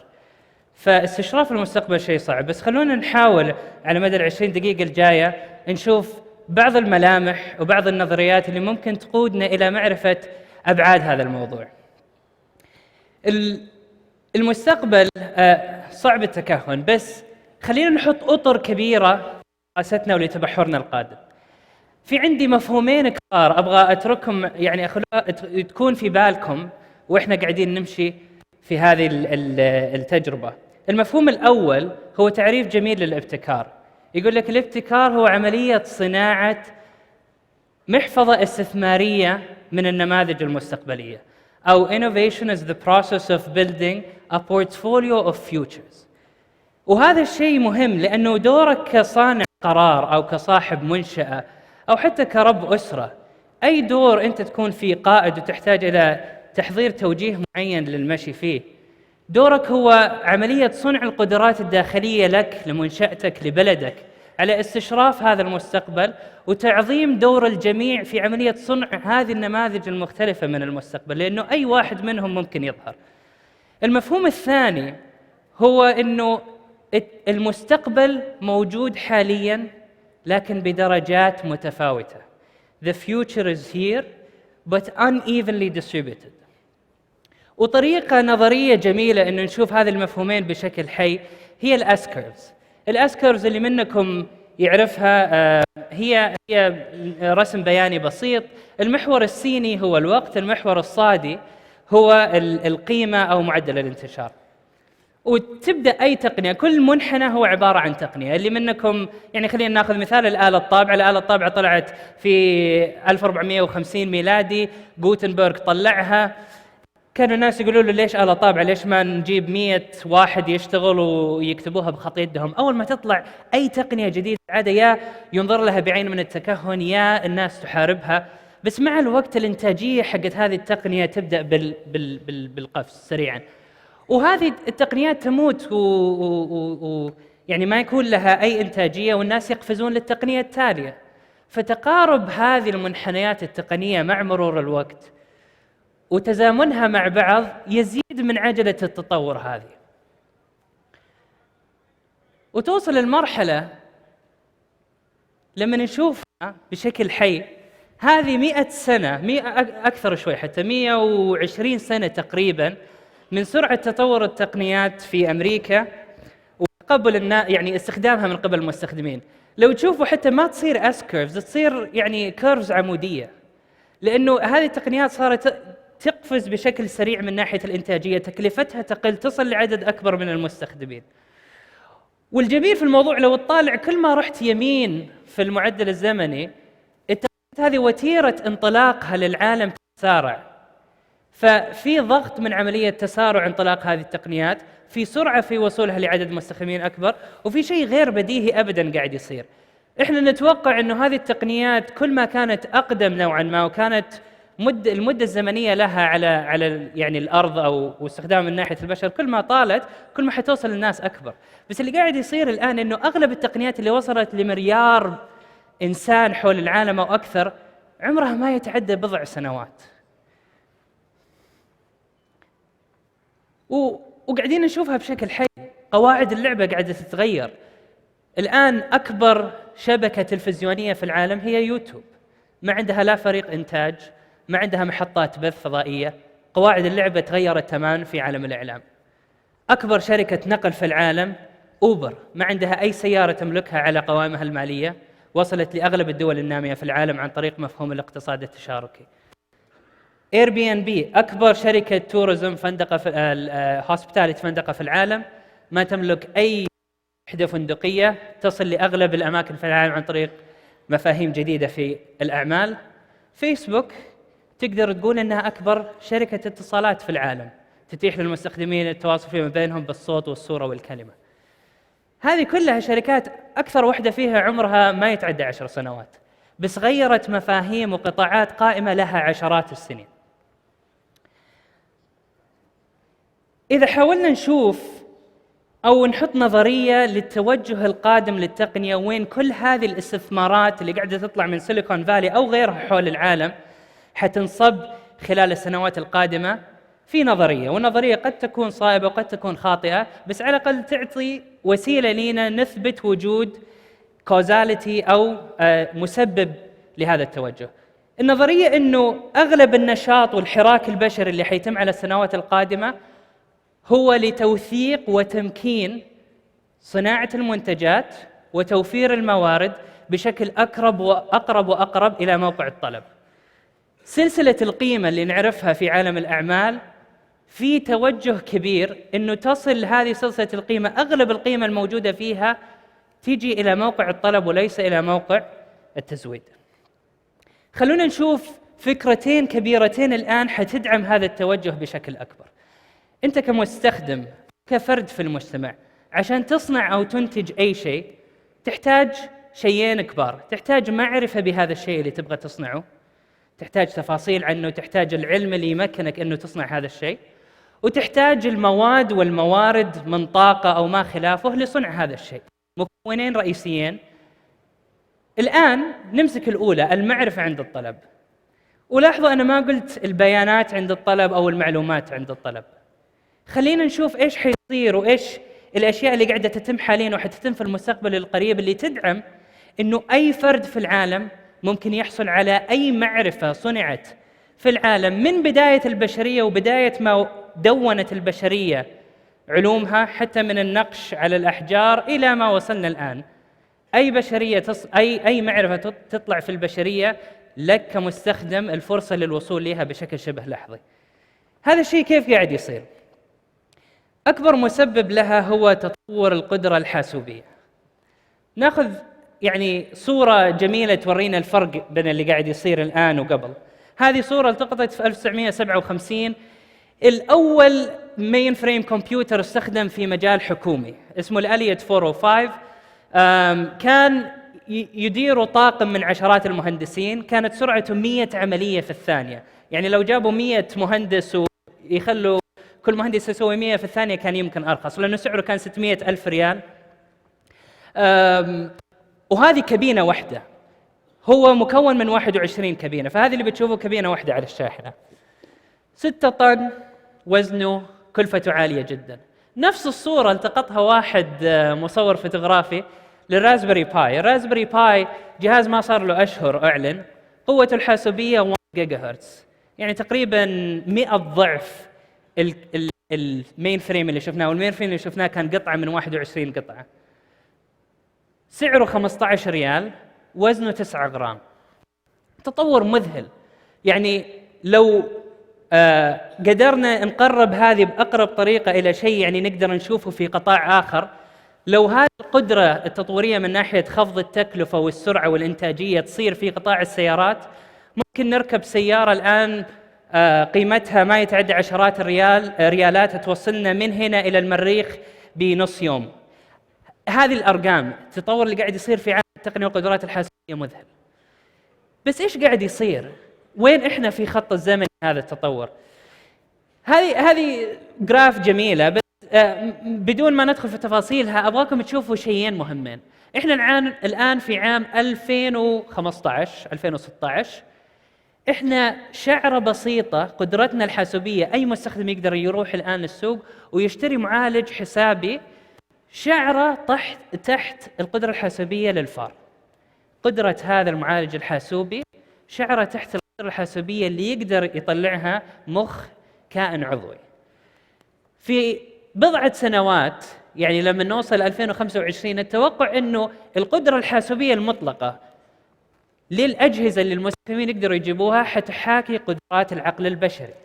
طبعا هذه قدرة مطلقة حاسوبية، بس كيف تأخذ هذه القدرة الحاسوبية من ناحية معالجة البيانات وتطوعها في شيء يجيب لك المعرفة؟ جوجل سألت نفس هذا السؤال قبل 5 سنوات. قالت كيف أقدر عندي قدرة حاسوبية شبه غير منتهية وعندي موارد أقدر أحطها في عملية صنع شيء يحاكي العقل البشري؟ فجابوا علماء مختلفين في مجال الذكاء الصناعي والتعلم العميق deep learning، وأعطوهم فري رين أو مساحة حرة أنهم يحاولوا يحاكوا قدرة عقل الإنسان بأكبر قدر ممكن عن طريق أشياء يسموها النورال نتوركس أو الشبكات نيورونية في القدرات الحاسوبية. كان شيء مذهل. يعني أنت أبسط طريقة نقدر نشبهها إنه كل معالج يشابه نيورون واحد في العقل البشري، وركبوا هذه المعالجات بشكل تتكلم مع بعض وتترابط مع بعض وتتناقل معلومات مع بعض. اللي صار بنوا هذا الكيان، جابوا 1,000,000,000 وحدة معالجة افتراضية وربطوها بنفس الطريقة اللي يعني بطريقة تحاكي العقل البشري. أعطوها 10 مليون صورة من يوتيوب كذا بشكل عشوائي، وأعطوا هذا الجهاز أو هذا العقل الصناعي 3 أيام. يعني دائما لما أقرأ البحث أتذكر يعني زي واحد يقول لابنه روح ويقفل على باب الغرفة ويقول لك عندك 3 أيام وهذه 10 كتب. وحسألك سؤال، بعد 3 أيام إيش اللي صار؟ هذا الجهاز جوجل بدأت تسأله أسئلة الباحثين، قالت له قل لي إيش تعلمت. خلوا في بالكم هذا الذكاء، هذا العقل الصناعي اللي صنعوه ما كان فيه أي نوع من المعرفة المسبقة بالعالم، ما يعرف أي شيء عن العالم، ما يعرف يسمي الأشياء. تعلمت كيف تسمي الأمور. قالت من الأشياء اللي ذكرتها، قالت هذا إنسان، هذا وجه، هذا وجه لكائن بشري، وعرفت إنه هذا إنسان. هذه قطة تقدر تتسلق، تقدر تطلع. ما كان عندها أي علم بهذه الأشياء، وخلال 3 أيام من الذكاء الصناعي وعمليات التعلم العميق بدأت تفهم العالم، بدأت تسمي الأمور. ومو بس كذا، تخيلوا لما هذه الأشياء تبدأ تخرج من نطاق البحوث والديتا سنترز وتنزل في الأشياء اللي نستخدمها في جميع مجالاتنا في الحياة، أو في يوم من الأيام زي ما الآن عندنا القوة الحاسوبية موجودة في جهاز على السمارت فون عندنا. تخيلوا أن هذه الأمور حتبدأ تتسارع وتصير أقل كلفة وتكون في متناول الجميع. هذه أمثلة بسيطة. If we can have the video please. هذه شركة استحوذت عليها جوجل للبحوث الروبوتات. هذا روبوت يتعلم، كان لأول مرة، يعني يمكن هذه 4 ولا 5 مرة إنه يطلع درج، بدون ما جوجل تعلمه أو الباحث يعلمه إيش يعني عملية الطلوع على الدرج. يتعلم، يطيح ويرجع، يطيح ويرجع. هنا يتعلم في مود إنه التعلم من الآخر. لو تلاحظوا اللي على اليسار الآن الروبوت حيخبط في صاحبه، قاعد يتبعه لحظياً. الحين هم نازلين حيعرف إنه لازم يضبط مشيته إنه ما يخبط فيه. أشياء بسيطة بس قاعد تدلك إنه هذه الكائنات الماشينز قاعدة تتعلم مع الوقت. هذا ومو بس كذا. تخيل الآن إحنا ما قاعدين نتكلم على معرفة عند الطلب أو ذكاء صناعي، بس كيف نوصل للمرحلة إنه هذه الأجهزة أو هذا النظام يكون عنده وعي يكون يقدر يسوي قراراته بنفسه، يحاكي البشر بشكل أكبر وأكبر. هذا مثال. If we can have the second video please. Stand up. الروبوت حيعاند صاحبه بناء على مدخلات مسبقة إنه يتعلم إيش الخطر وإيش آمن. Walk forward. Sorry, I cannot do that as there is no support ahead. Walk forward. But it is unsafe. I will catch you. يمشي بعدها وأول ما يعطيه كلمة I will catch you يقول له طيب. فهم إنه في خط للأمان إذا سويت شيء غلط. فهذه أمثلة بسيطة. بس مين منكم شاف ذا ماتريكس؟ أغلب القاعة. تذكروا اللقطة اللي كيانو ريفز قاعد ويحط شيء في راسه ويقول أبغى أتعلم لغة جديدة ولا أبغى أتعلم كاراتيه؟ هذا المستقبل يعني كنا نشوف إنه هذا شيء ثوري ما حيحصل في حياتنا الزمنية. بس اللي منكم شاف في تيد توك جميلة عن قدرة العلماء الآن إنه يقروا نبضات الدماغ البشري إلى يعني الذراع والحواس. جهاز ينحط الآن على الذراع، صاحب الجهاز يقول للشخص اللي جابه، يقول له ارفع يدك. الجهاز هذا يسجل النبضات الدماغية من العقل إلى اليد. يشيل هذا الجهاز ويحطه في شخص جديد مختلف تماماً عن الشخص الأول، ويضغط زر بلاي في الجهاز، لأنه الجهاز هذا سجل النبضة الدماغية. لما يضغط زر بلاي الشخص يرفع يده تلقائياً. فأنت الآن وثقت ومسكت نبضة دماغية لها فعل.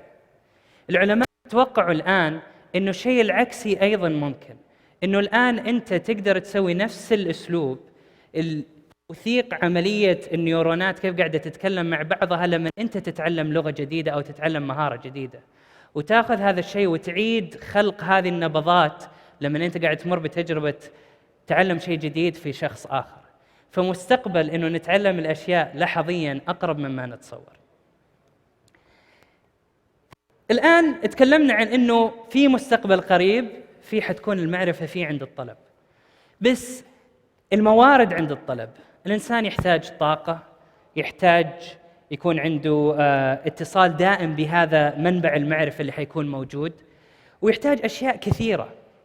المثال اللي أحب دائما أرميه، أقول تخيل أنت عالق في صحراء في الربع الخالي، وعندك في جيبك بس جهاز جوال وطابعة ثلاثية الأبعاد صغيرة 5 سنتيمتر في 5 سنتيمتر، وتحتاج تصنع بشكل سريع بوصلة أو مركبة توصلك إلى يعني موقع آمن. هل عندك الإمكانية أن تسوي هذا الشيء؟ طبعا هو مثال مبالغ فيه، بس دائما تتضح الأمور عند المبالغات. خلينا نشوف. أولا عشان تاخذ المعرفة عند الطلب، عشان تعرف كيف تصنع هذه المركبة أو الجهاز اللي حيساعدك وانت عالق في نص الصحراء، لازم تعرف كيف تصنعه، لازم يكون عندك المعرفة. تكلمنا عن المعرفة عند الطلب on demand، بس يحتاج لك اتصال بهذه الشبكة العنقودية أو أي منبع عشان توصل لهذه المعرفة. جوجل الآن واحدة من الأشياء اللي قاعد تشتغل عليها، وحتى فيسبوك عندها نفس التوجه، تبغى تغطي العالم بالإنترنت بشكل شامل. لون، بروجكت لون، واحدة من التجارب اللي قاعد نسويها الآن، نبغى نغطي الكرة الأرضية ببالونات مناطيد تعطي الإنترنت لجميع سكان الكرة الأرضية. هذه المناطيد تطير على مستوى عالي جدا 70,000 قدم. بس جميل في الموضوع إنه استوعبنا، حللنا كم منطاد بالضبط نحتاج لنغطي الكرة الأرضية، وعددها مو كبير، عددها عشرات الآلاف من المناطيد، وسعرها رخيص نسبياً، إنه إذا طاح منطاد نقدر نطلع واحد بداله. أسهل طريقة إنك تتخيل هذه إنها أبراج شبكات اتصالات في الهواء. فهذا الآن شيء مستقبل قد يكون فيه التواصل الفوري متاح للجميع وفي أي مكان. خلينا نشوف شيء ثاني، الطاقة عند الطلب. الطاقة شيء صعب الآن، عشان تجيب أي نوع من أنواع الطاقة يعني محتكرة هذه الصناعة على صانعين الطاقة الكبار اللي عندهم الإمكانات اللازمة إنه يوفروا هذا المنتج. جوجل الآن أحد من الأشياء اللي قاعدة تبحث فيها شركة استحوذت عليها اسمها مكاني باور. مكاني فكرتها بسيطة. أنت عشان تجيب 1 توربين 90% من التكلفة عشان تطلع الطاقة الكهربائية من هذا ال1 توربين هي في عملية صنع العمود عشان توصل ال1 تيب لفوق. فالآن الفكرة إنه مركبة هوائية متصلة بسلك بالأرض وتلف بمقدرة دوران أكبر فتطلع طاقة أكبر، ووصلوا لمرحلة الجهاز نفسه الطائرة نفسها رخيصة نسبيا مقارنة بالوينتب وتعطي تكلفتها الإنتاجية 40% أفضل من الويند توربينز. السيلف درايفنج كارز، السيرفيسز اون ديماند، مفهوم انه انا ما احتاج احط كابيتال اكسبندتشرز او نفقات راس ماليه عشان اجيب اي خدمه بالعالم. لو احتاج سياره، لو احتاج خدمات معينه، حتطلع من مفهوم انه احتاج املك الشيء الى مفهوم انه الشيء هذا متوفر لي كخدمه في اي وقت ابغاه. 3D printing، هذا 3D printer قاعد يطبع وعاء دموي، وهذا شيء حي يعني ما هو من المستقبل. 3D printers تطبع بيوت، هذه في الصين الآن 3D printers كبيرة تطبع بيوت. فعملية الإنتاج عن طريق 3D printers، لو ربطنا كل شيء في بعض الآن، معرفة عند الطلب، طاقة عند الطلب، connectivity عند الطلب، صناعة عند الطلب، الأمور حتتضح بشكل أكبر. وهذه حتى الآن 3D printed beef، يعني هذا beef patty صنعوه في معمل. غذائنا حتى حيكون متوافر بشكل أقرب وأقرب عند الطلب عند المستخدم. وهذه الأشياء كلها تراكبية modular، يعني عشان تبني شيء تقدر تبني 3D printer تطبع لك 3D printer ثانية متخصصة في أمور معينة. ختاماً اللي أبغى أقوله إنه إحنا حقيقة نعيش في وقت عظمة الدول تقاس فيها بقدرة مواطنيها وبقدرة تمكين حكوماتها على دعم المواطنين على الإنتاج.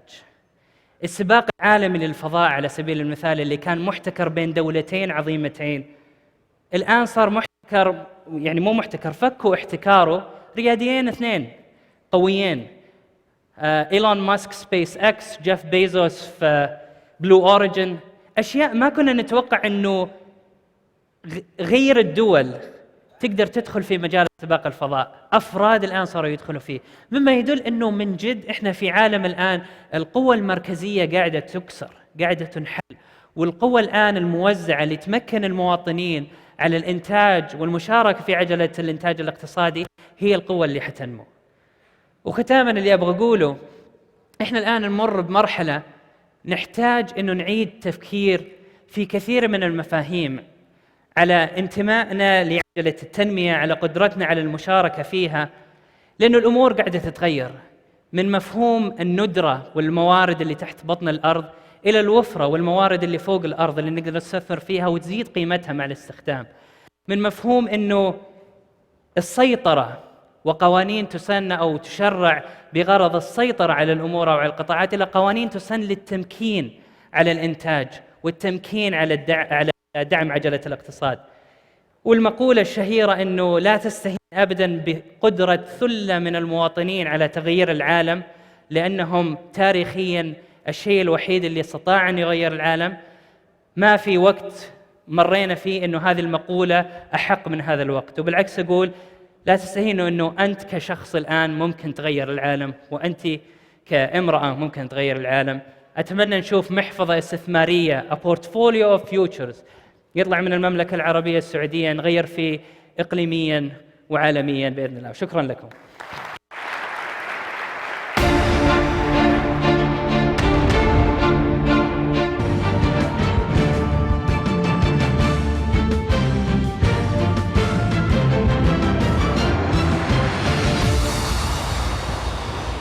سيداتي سادتي، نرحب الآن بالسيد ستيفن ساكور.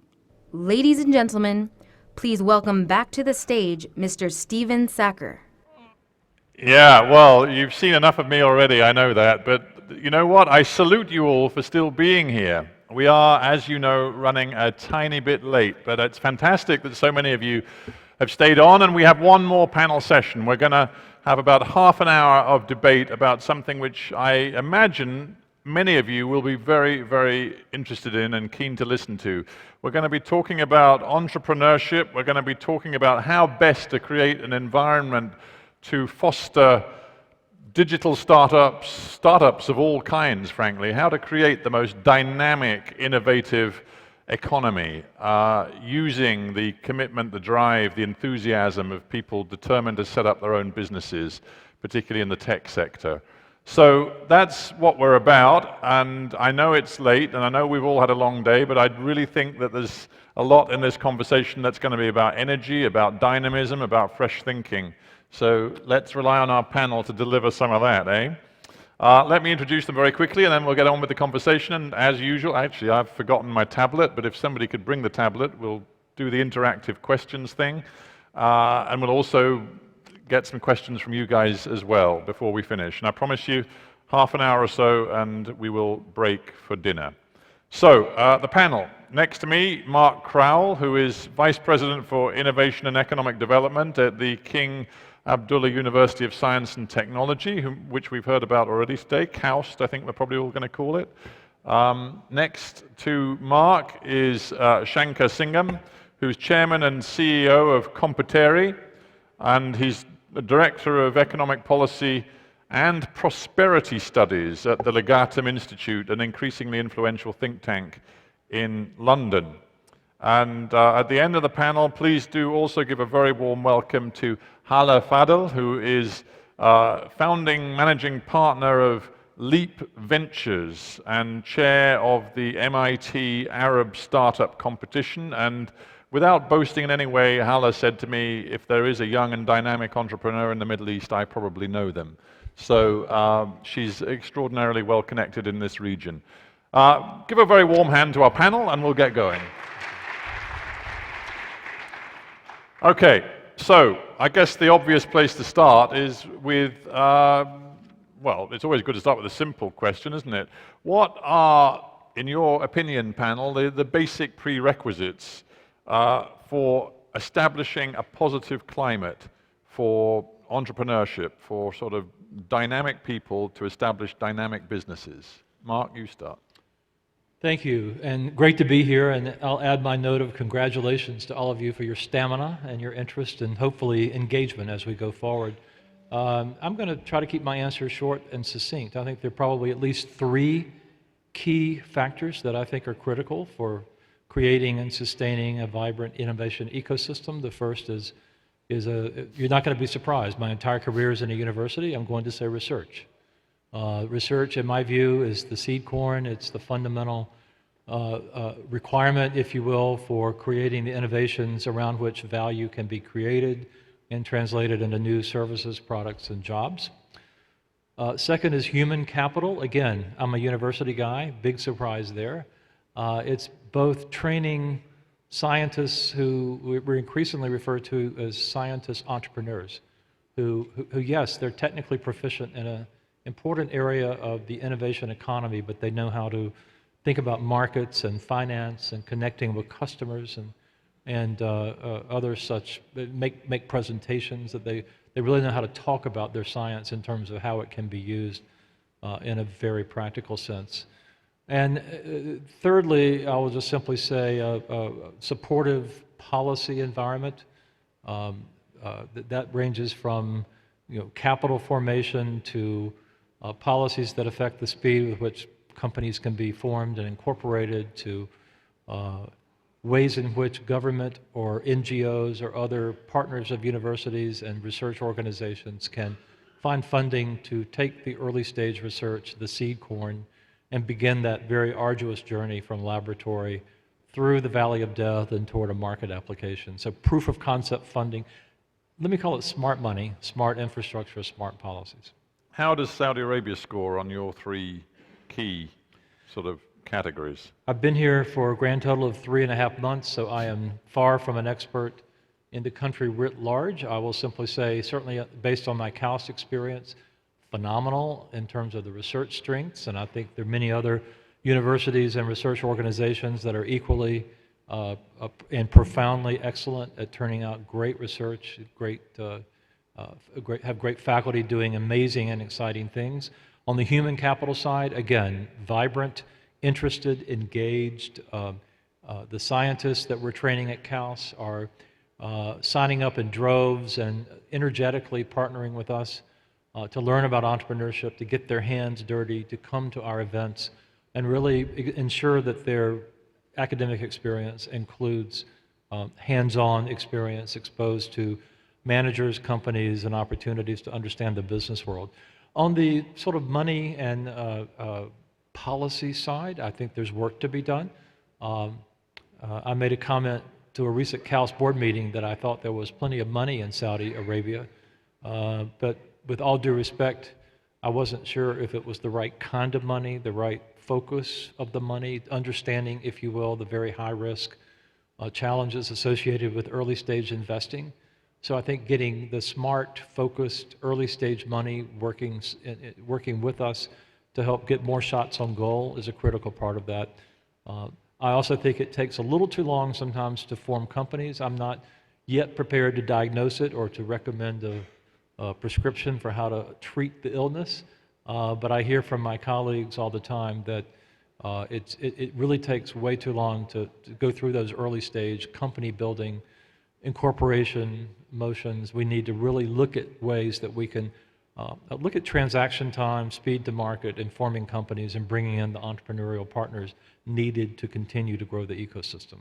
So a work in progress, but a lot of good progress and a lot of good foundation to build on. All right. Well, we might follow up on some of that in a short while, but let me go around the panel. So Shankar, the cynic in me thinks that in too many countries in the world, there are people who think that if you just put the prefix smart or silicon in front of a place or an institution, you suddenly turn it into a hub of dynamic entrepreneurship and digital sort of breakthrough.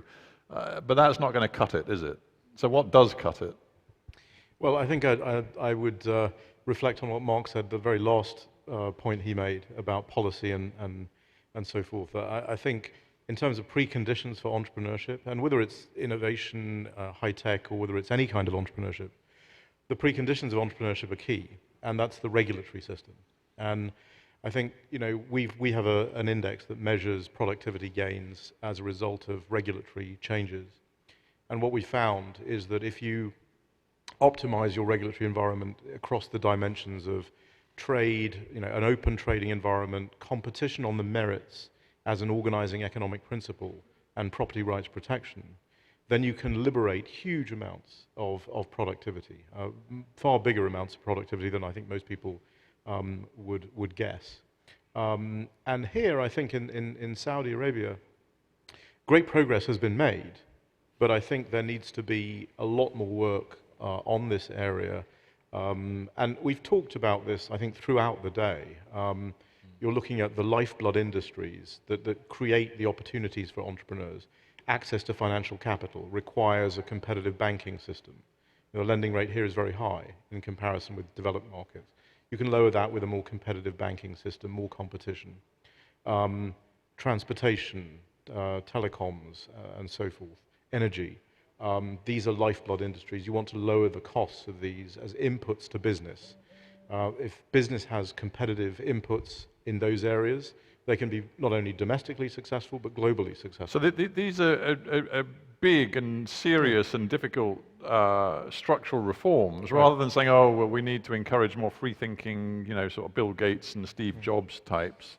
That's not it. It's actually difficult structural reform you're talking about. Yeah, it's the big stuff, and it's usually the elephant in the room when we have these kinds of conversations, which goes to your point about, just calling it a smart city doesn't make it a smart city. Sure. I mean, I think there are tremendous opportunities here. If the right preconditions are in place, with the kind of universities like KAUST and so on, to actually really leapfrog other countries, actually. But these are tough issues, But one word I've been banging on about in my panel sessions all day is openness. Mm-hmm. And it seems to me that is applicable in different ways. It's deregulation, it's economic openness, it's also cultural openness, confidence, self-confidence to take on other people's ideas and other people's cultural influences and run with them to create new mixes and combinations of ideas and approaches. Mm-hmm. Is Saudi Arabia at a point where it is, in your view, sufficiently open to create that dynamic atmosphere? Well, I think you have to incentivize openness, and this is why competition is such a powerful force. I mean, wealth is very hard to create, very easy to destroy, and competition is the most powerful force we know to actually create wealth. But the other thing that competition does, to your point, is it allows ideas to circulate, particularly out-of-the-box ideas, particularly ideas that break with the existing conformity. Monopoly is the opposite of this.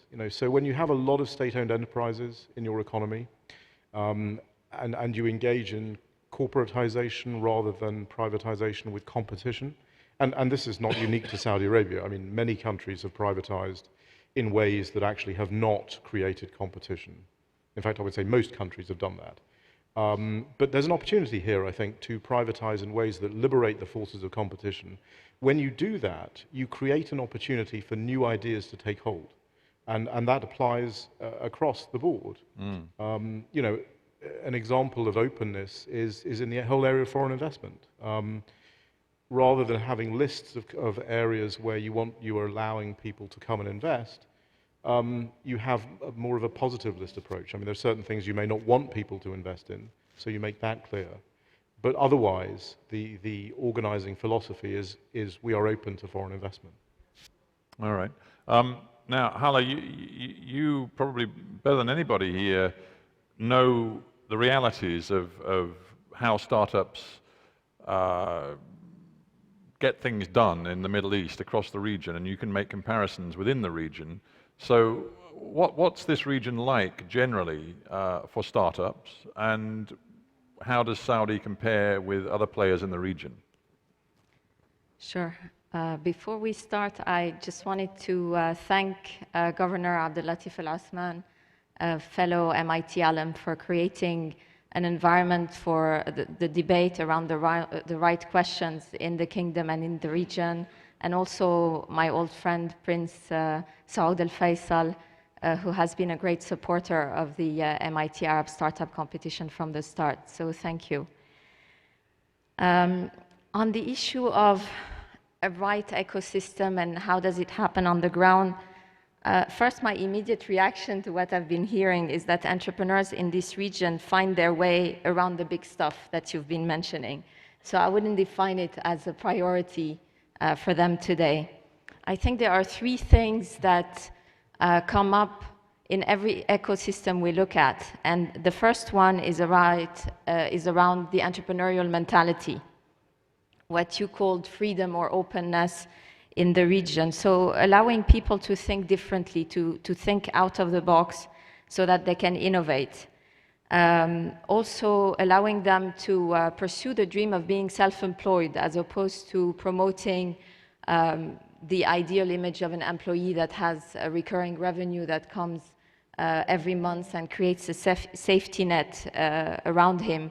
And then nurturing a culture of failure where failure is seen as, I have taken enough risk to try, I have failed, but I will try again, as opposed to stigmatizing entrepreneurs around this. So I think the entrepreneurial mentality is very important. We have invested as Leap Venture in Kaswar Al-Khatib of U-Turn, a Saudi entrepreneur who clearly thinks out of the box, is a risk taker, has a lot of energy, and is conquering the digital media space in the region. And we could be creating many more Kaswaras in the region if we have this environment where we actually promote openness and innovation and cultural exchange.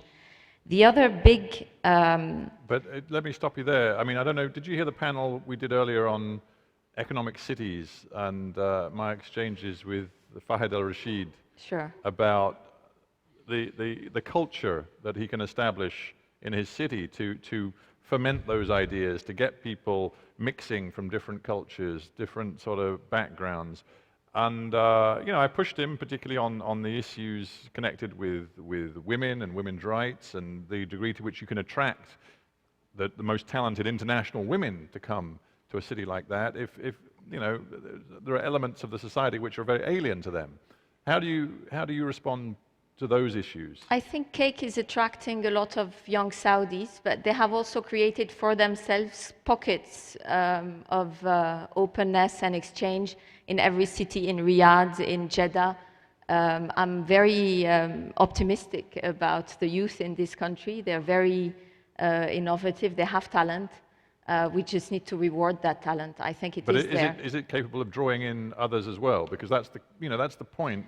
Not only do you attract your own bright and best, you attract other people's bright and best too, and then you're really creating something that's cooking on gas. Absolutely. So that brings me to my second point, because to be able to be a platform to attract more talent, I think, I just was running the math about how much has been invested as a percentage of GDP in the US, in China, in the UK, into technology and the digital economy, and it's 0.3% of GDP every year. So for Saudi, it's around $2 billion, if I'm not mistaken.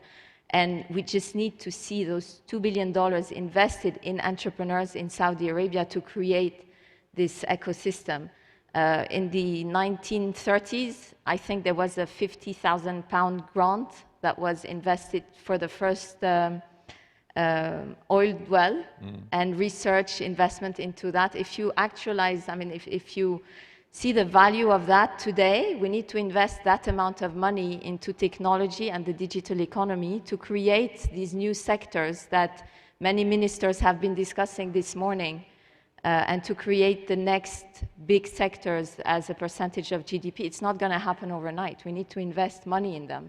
And if there is the right mentality and money around it, then you are able to attract talent. And we've just seen Saudi doesn't lack talent. We've just heard Abdulrahman Tarabzouni from Google, who is in Silicon Valley. I think it would take him a blink to come back if he sees the right environment and if actually people put their money where their youth is, I would say. Yeah. And we couldn't attract this type of talent. Yeah. All right. At this point, I'm actually going to already just see if there's anybody who wants to ask a question, because we've got another 15 minutes or so, and I want to make sure I get as many questions in as possible. So I'll tell you what, where are the microphones at the moment? Let's, do we have microphones available? I hope we do. Do we have roving microphones? Well, I'll tell you what, we don't right now, so I will ask one more question, and then we'll make sure we get the roving microphones. How's that? I promised you an energetic and dynamic discussion, but we need microphones to continue it. Look, when we talk about Saudi Arabia, we know that a big majority of the workforce actually still works for public sector enterprises, and we also know that the economy is dominated by a few huge players, like obviously Aramco. Now, we heard the Minister for Health earlier, who happens to be the chairman of Aramco too, trying to persuade us that, you know what, even these mega businesses are capable of flexible thinking, of being dynamic, of encouraging entrepreneurship. Is that true? I mean, can they be part of the solution, or are they part of the problem? It's absolutely true, in my opinion. I've seen it in other venues where I've worked, and I'm seeing it in Saudi Arabia. One of the very exciting examples that I'll share with you very quickly is within the Entrepreneurship Center, a part of Innovation and Economic Development at KAUST. One of the signature programs is a program called Revelate, which is a 3-day, very intensive entrepreneurship, design thinking, creativity set of workshops and coaching and sort of concept development exercises that we have teams that come in from different corporations and governmental entities throughout the kingdom and go through this program. One of the very exciting things for me to see is the number of examples of teams that have gone through it where the companies call us and say, can we send another team? And one of the phenomenon we're starting to see is companies bringing our team out of the Entrepreneurship Center in-house to their corporate headquarters to have these kinds of design thinking, creativity, and entrepreneurship workshops and training sessions. So I think there's a lot that can be done just in terms of changing the way people think about early stage ideas and what it takes to begin to de-risk them and create value around them, whether within the corporation or exploring partnering and external pathways, if you will, to the market that they might participate in. Right. Okay. Well, I'm going to throw it open to questions in a minute. I want to get one more specific point across, which I think perhaps we haven't had quite as explicitly as I might like. And Shankar, it comes to what you were saying, that you see, major drags and distortions in many different sort of economies and cultures that work against entrepreneurship. So I just want you to be specific. I know you know the Saudi scene, relatively well. Let's be explicit and brief. What are the biggest distortions and drags in Saudi Arabia right now? Well, just on your previous question, I also want to say that entrepreneurs, and it's related to this last question, entrepreneurs don't exist in a vacuum. They exist, they have customers, those customers themselves are companies. There's a whole ecosystem around entrepreneurs. And if the ecosystem doesn't work very well, then you're not going to get a lot of demand for the kind of entrepreneurial activity that we're all trying to derive. So I would say that. Now, one of the and you can have in large companies entrepreneurial thinking. You can have entrepreneurial activity. The US is a good example of large companies with lots of entrepreneurial thinking. But there's a US judge who said that the best monopoly profit is a quiet life. So if you don't face the ordinary forces of competition, sure, which is the danger of a large state-owned company, then you have a quiet life. You're not going to innovate. We're talking about creating an innovation ecosystem. How does innovation arise? It arises because you're competing, frantically with all your rivals, and the person who builds the better mousetrap is able to lower their costs. Hunger is the word. I mean, drive and hunger. The drive, maybe there isn't enough hunger in Saudi Arabia. Well, I think there is an opportunity now, as was alluded to earlier on in the discussion this morning, that there is an opportunity to use that environment, meaning low oil prices, to actually attend to some of these problems and attend to some of these issues. And I know the Saudi government is looking at this because, you have the companies law, the insolvency law. These things are really important for creating entrepreneurial activity. As Hala said, you've got to make it, possible for people to fail. If failure results in, fatal consequences, then no one is going to take those risks. So that is one thing. Labor market flexibility. In our productivity analysis simulator, labor market flexibility is a huge issue. It's a huge driver of economic growth. Access to financial capital and competition in the financial markets. I think there's a confusion often between a sound banking system and an innovative one. You can have a very sound banking system that never lends any money to anyone. And I think here you actually need to have more competition, and the lending rate here is comparatively high compared with the US, compared with the UK. That needs to come down because entrepreneurs need access to capital. And then obviously we had the discussion about energy and privatization around Aramco, which is a very interesting discussion. I would just counsel that with any privatization, it's really important to ensure that the ultimate result is to harness and encourage competitive forces. What you don't want to do, and I've seen it in too many countries in the Soviet Union, former Soviet Union, Latin America, where you have a privatization, and what happens is you move from public monopoly with regulation to private monopoly without regulation. Right. And then you can't bring on stream the new entrants. And the new entrants are very often entrepreneurial companies, or they have entrepreneurial companies in their ecosystem.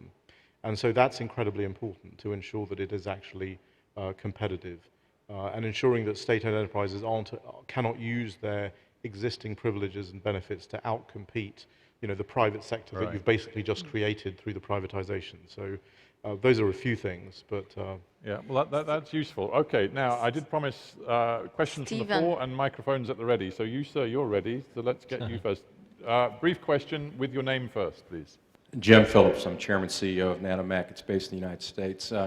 I've had the privilege of, well, first of all, GCF, this is fantastic. Everything I've heard here is move forward for this country. I've had the privilege of founding 3 companies from start in the United States, startups to multi-billion-dollar valuations. And listening to you, just a few questions. We have a thing called the Small Business Administration in the United States that looks out for small businesses, startups. For that reason, among others, we've got every year for the last 15 years, 65% of all the new job creation in the United States has come from small businesses and startups, which is really our job engine in the United States. And you have so much more, really, at the end of the day, to leverage here in Saudi Arabia right now to create an incredible startup environment, small business growth environment with new knowledge jobs and so forth. And I was wondering if there is any type of infrastructure, either from the government or in public-private partnerships. And also, do you have any kind of networks for incubators besides, I mean, it's a great university. I've visited it. It's fantastic. But you have other universities. But do you have anything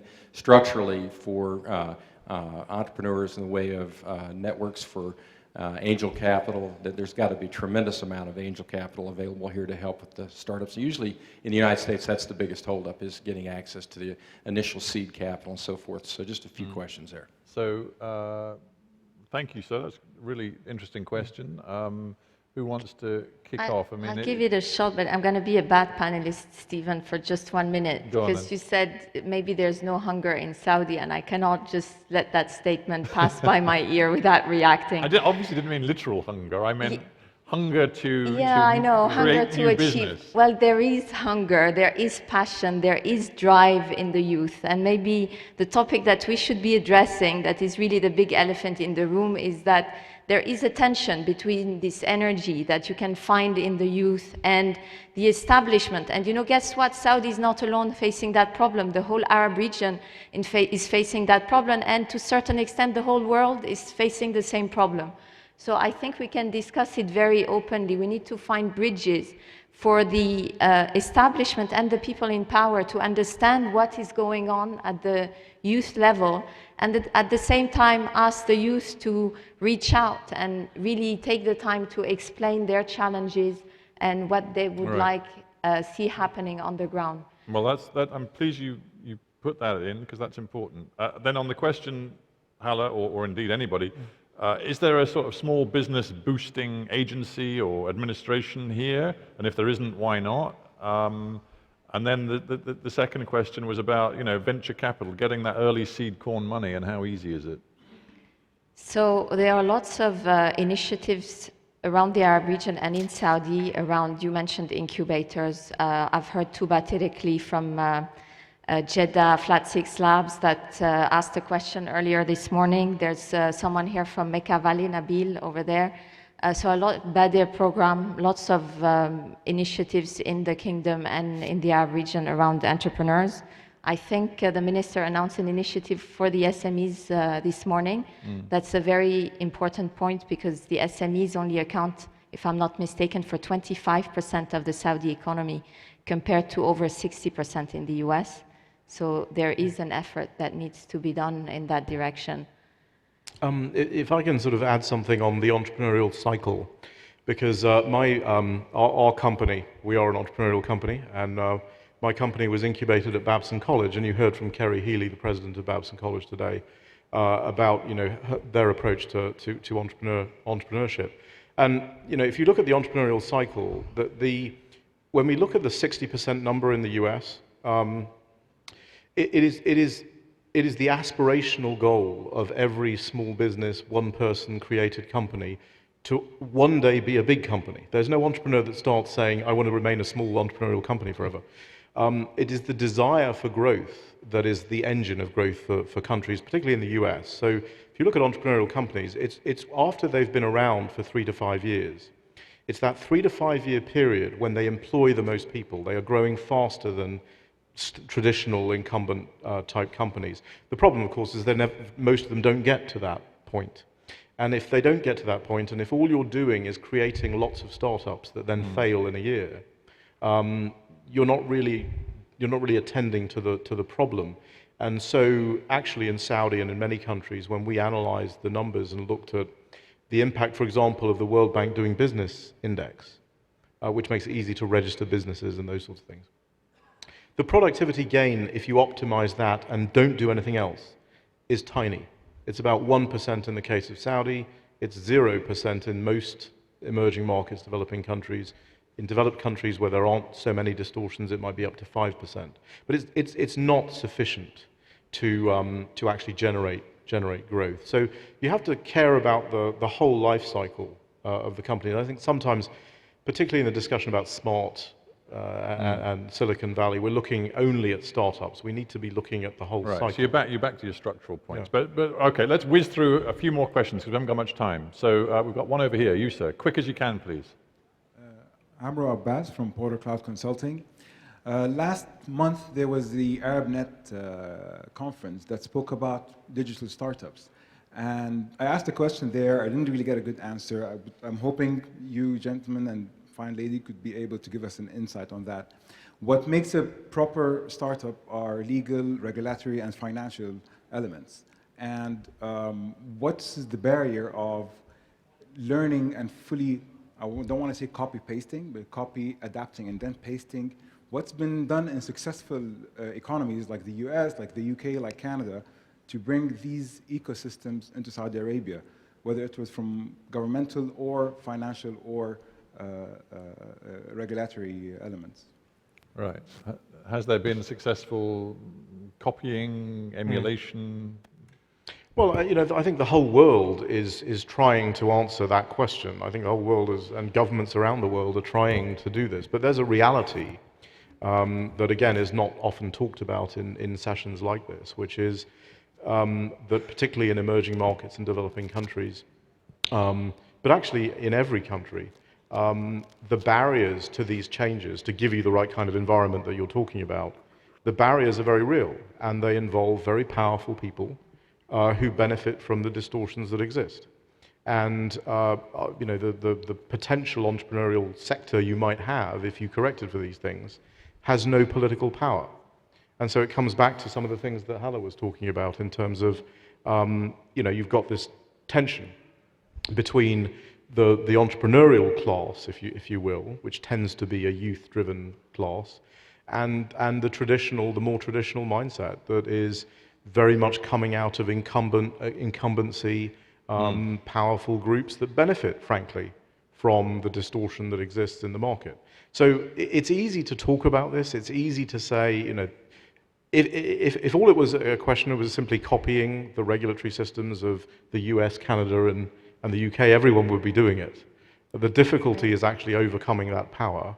Quickly, Hala, you want to say something? I'll go back to the formula. The right mentality with money and attracting talent. The legal is really just a commodity. Today you have companies in the region established in the Caymans, even in Saudi. I know we're talking under SAGIA, but this is the reality. If you want to establish a business that caters for the Arab region outside of Saudi, then you have many legal solutions, and I think you can make do with the Saudi system to cater for Saudi. Okay. Yeah, sir, you go ahead. This is Samir Al-Makrani again. My question has two dimensions, and I want to direct the question to Ms. Hala and the rest of the panel. Regarding the entrepreneurship, how do you define it? In the future, if like what Mr. Singham just mentioned, what we see nowadays is like building rivals rather than disruptive, as the definition of entrepreneurship usually imposes. And how do you see, again, on the definition of entrepreneurship, that if it is applicable, if one example is being an entrepreneurship here in Saudi, is really an entrepreneurship on a global scale. It's basically on the definition locally and globally, and being disruptive in Saudi and globally. Okay. Okay, just quickly, thank you for the question. I like the question, actually. I think I will steal the definition of entrepreneurship from one of my professors that said that entrepreneurship is the creation of wealth. So it is about investing in, or someone who started a company from scratch, and at the end he created wealth through jobs and through economic value. I'll give you one example where the Saudi market and the Arab region is world-class, and that's the digital market. We all know that Saudi, as a consumption of videos per capita, is #1 in the world. It's #2 video market after the US. 34% of Instagram users are from the GCC for just 5% of the population worldwide, so look at the gap. It's the #1 Twitter country. It's, you name it. It's #2 Number one, double the video usage on Facebook. Yet, if you look at advertising spend in the region, 90% goes into traditional media, i.e. television and newspapers, whereas everywhere else in the world, it is spent on digital. So we should be, advertisers around this region should be spending their money on digital, where their audience is, as opposed to burning money on television and newspapers. And guess what? The leader of digital media comes from Saudi, and it's called U-Turn. And they have 100 million views a month. And that's a great opportunity, and this is where an entrepreneur can create wealth from a company that did not exist 2 years ago. You can grab, why not, a 50% share of a $5 billion advertising market in the region. That's the creation of wealth, and that's a Saudi company. It's a great example. Where can we invest in them? They're next door, they're exhibiting. All right, listen, I wish I didn't have to say this, but I do, because we've run out of time, and goodness knows we've all sort of paid our dues today. It's been a fascinating day, but quite a long day. So, sir, I'm going to have to apologize to you, because I know you had a question, but I'm afraid time has beaten us, and we must draw to a close. I've got one thing to say before we go, so please listen carefully to this. There is a cultural evening tonight. I hope some of you, maybe most of you, have signed up for it. It's going to be great. The buses are leaving from the front of the conference center. It was supposed to be buses leaving at 7:30. Obviously, they're not going to leave at 7:30 because we've missed 7:30 already. But they're going to leave soon, so there might be time just to freshen up very briefly, but the buses are going to leave soon from right outside to go on the cultural evening. And then a final point, tomorrow, for those of you who want to hear the keynote from President Daniels of Johns Hopkins University, and I'm sure a lot of you do, it's been put back from today because we've run a little late, so it's going to be at 08:45, 8:45 in the morning, tomorrow morning, so try not to miss that. Finally, ladies and gentlemen, I thank you all for staying to the end, much appreciated, and just give a final warm hand to our panel. Thank you very much, panel.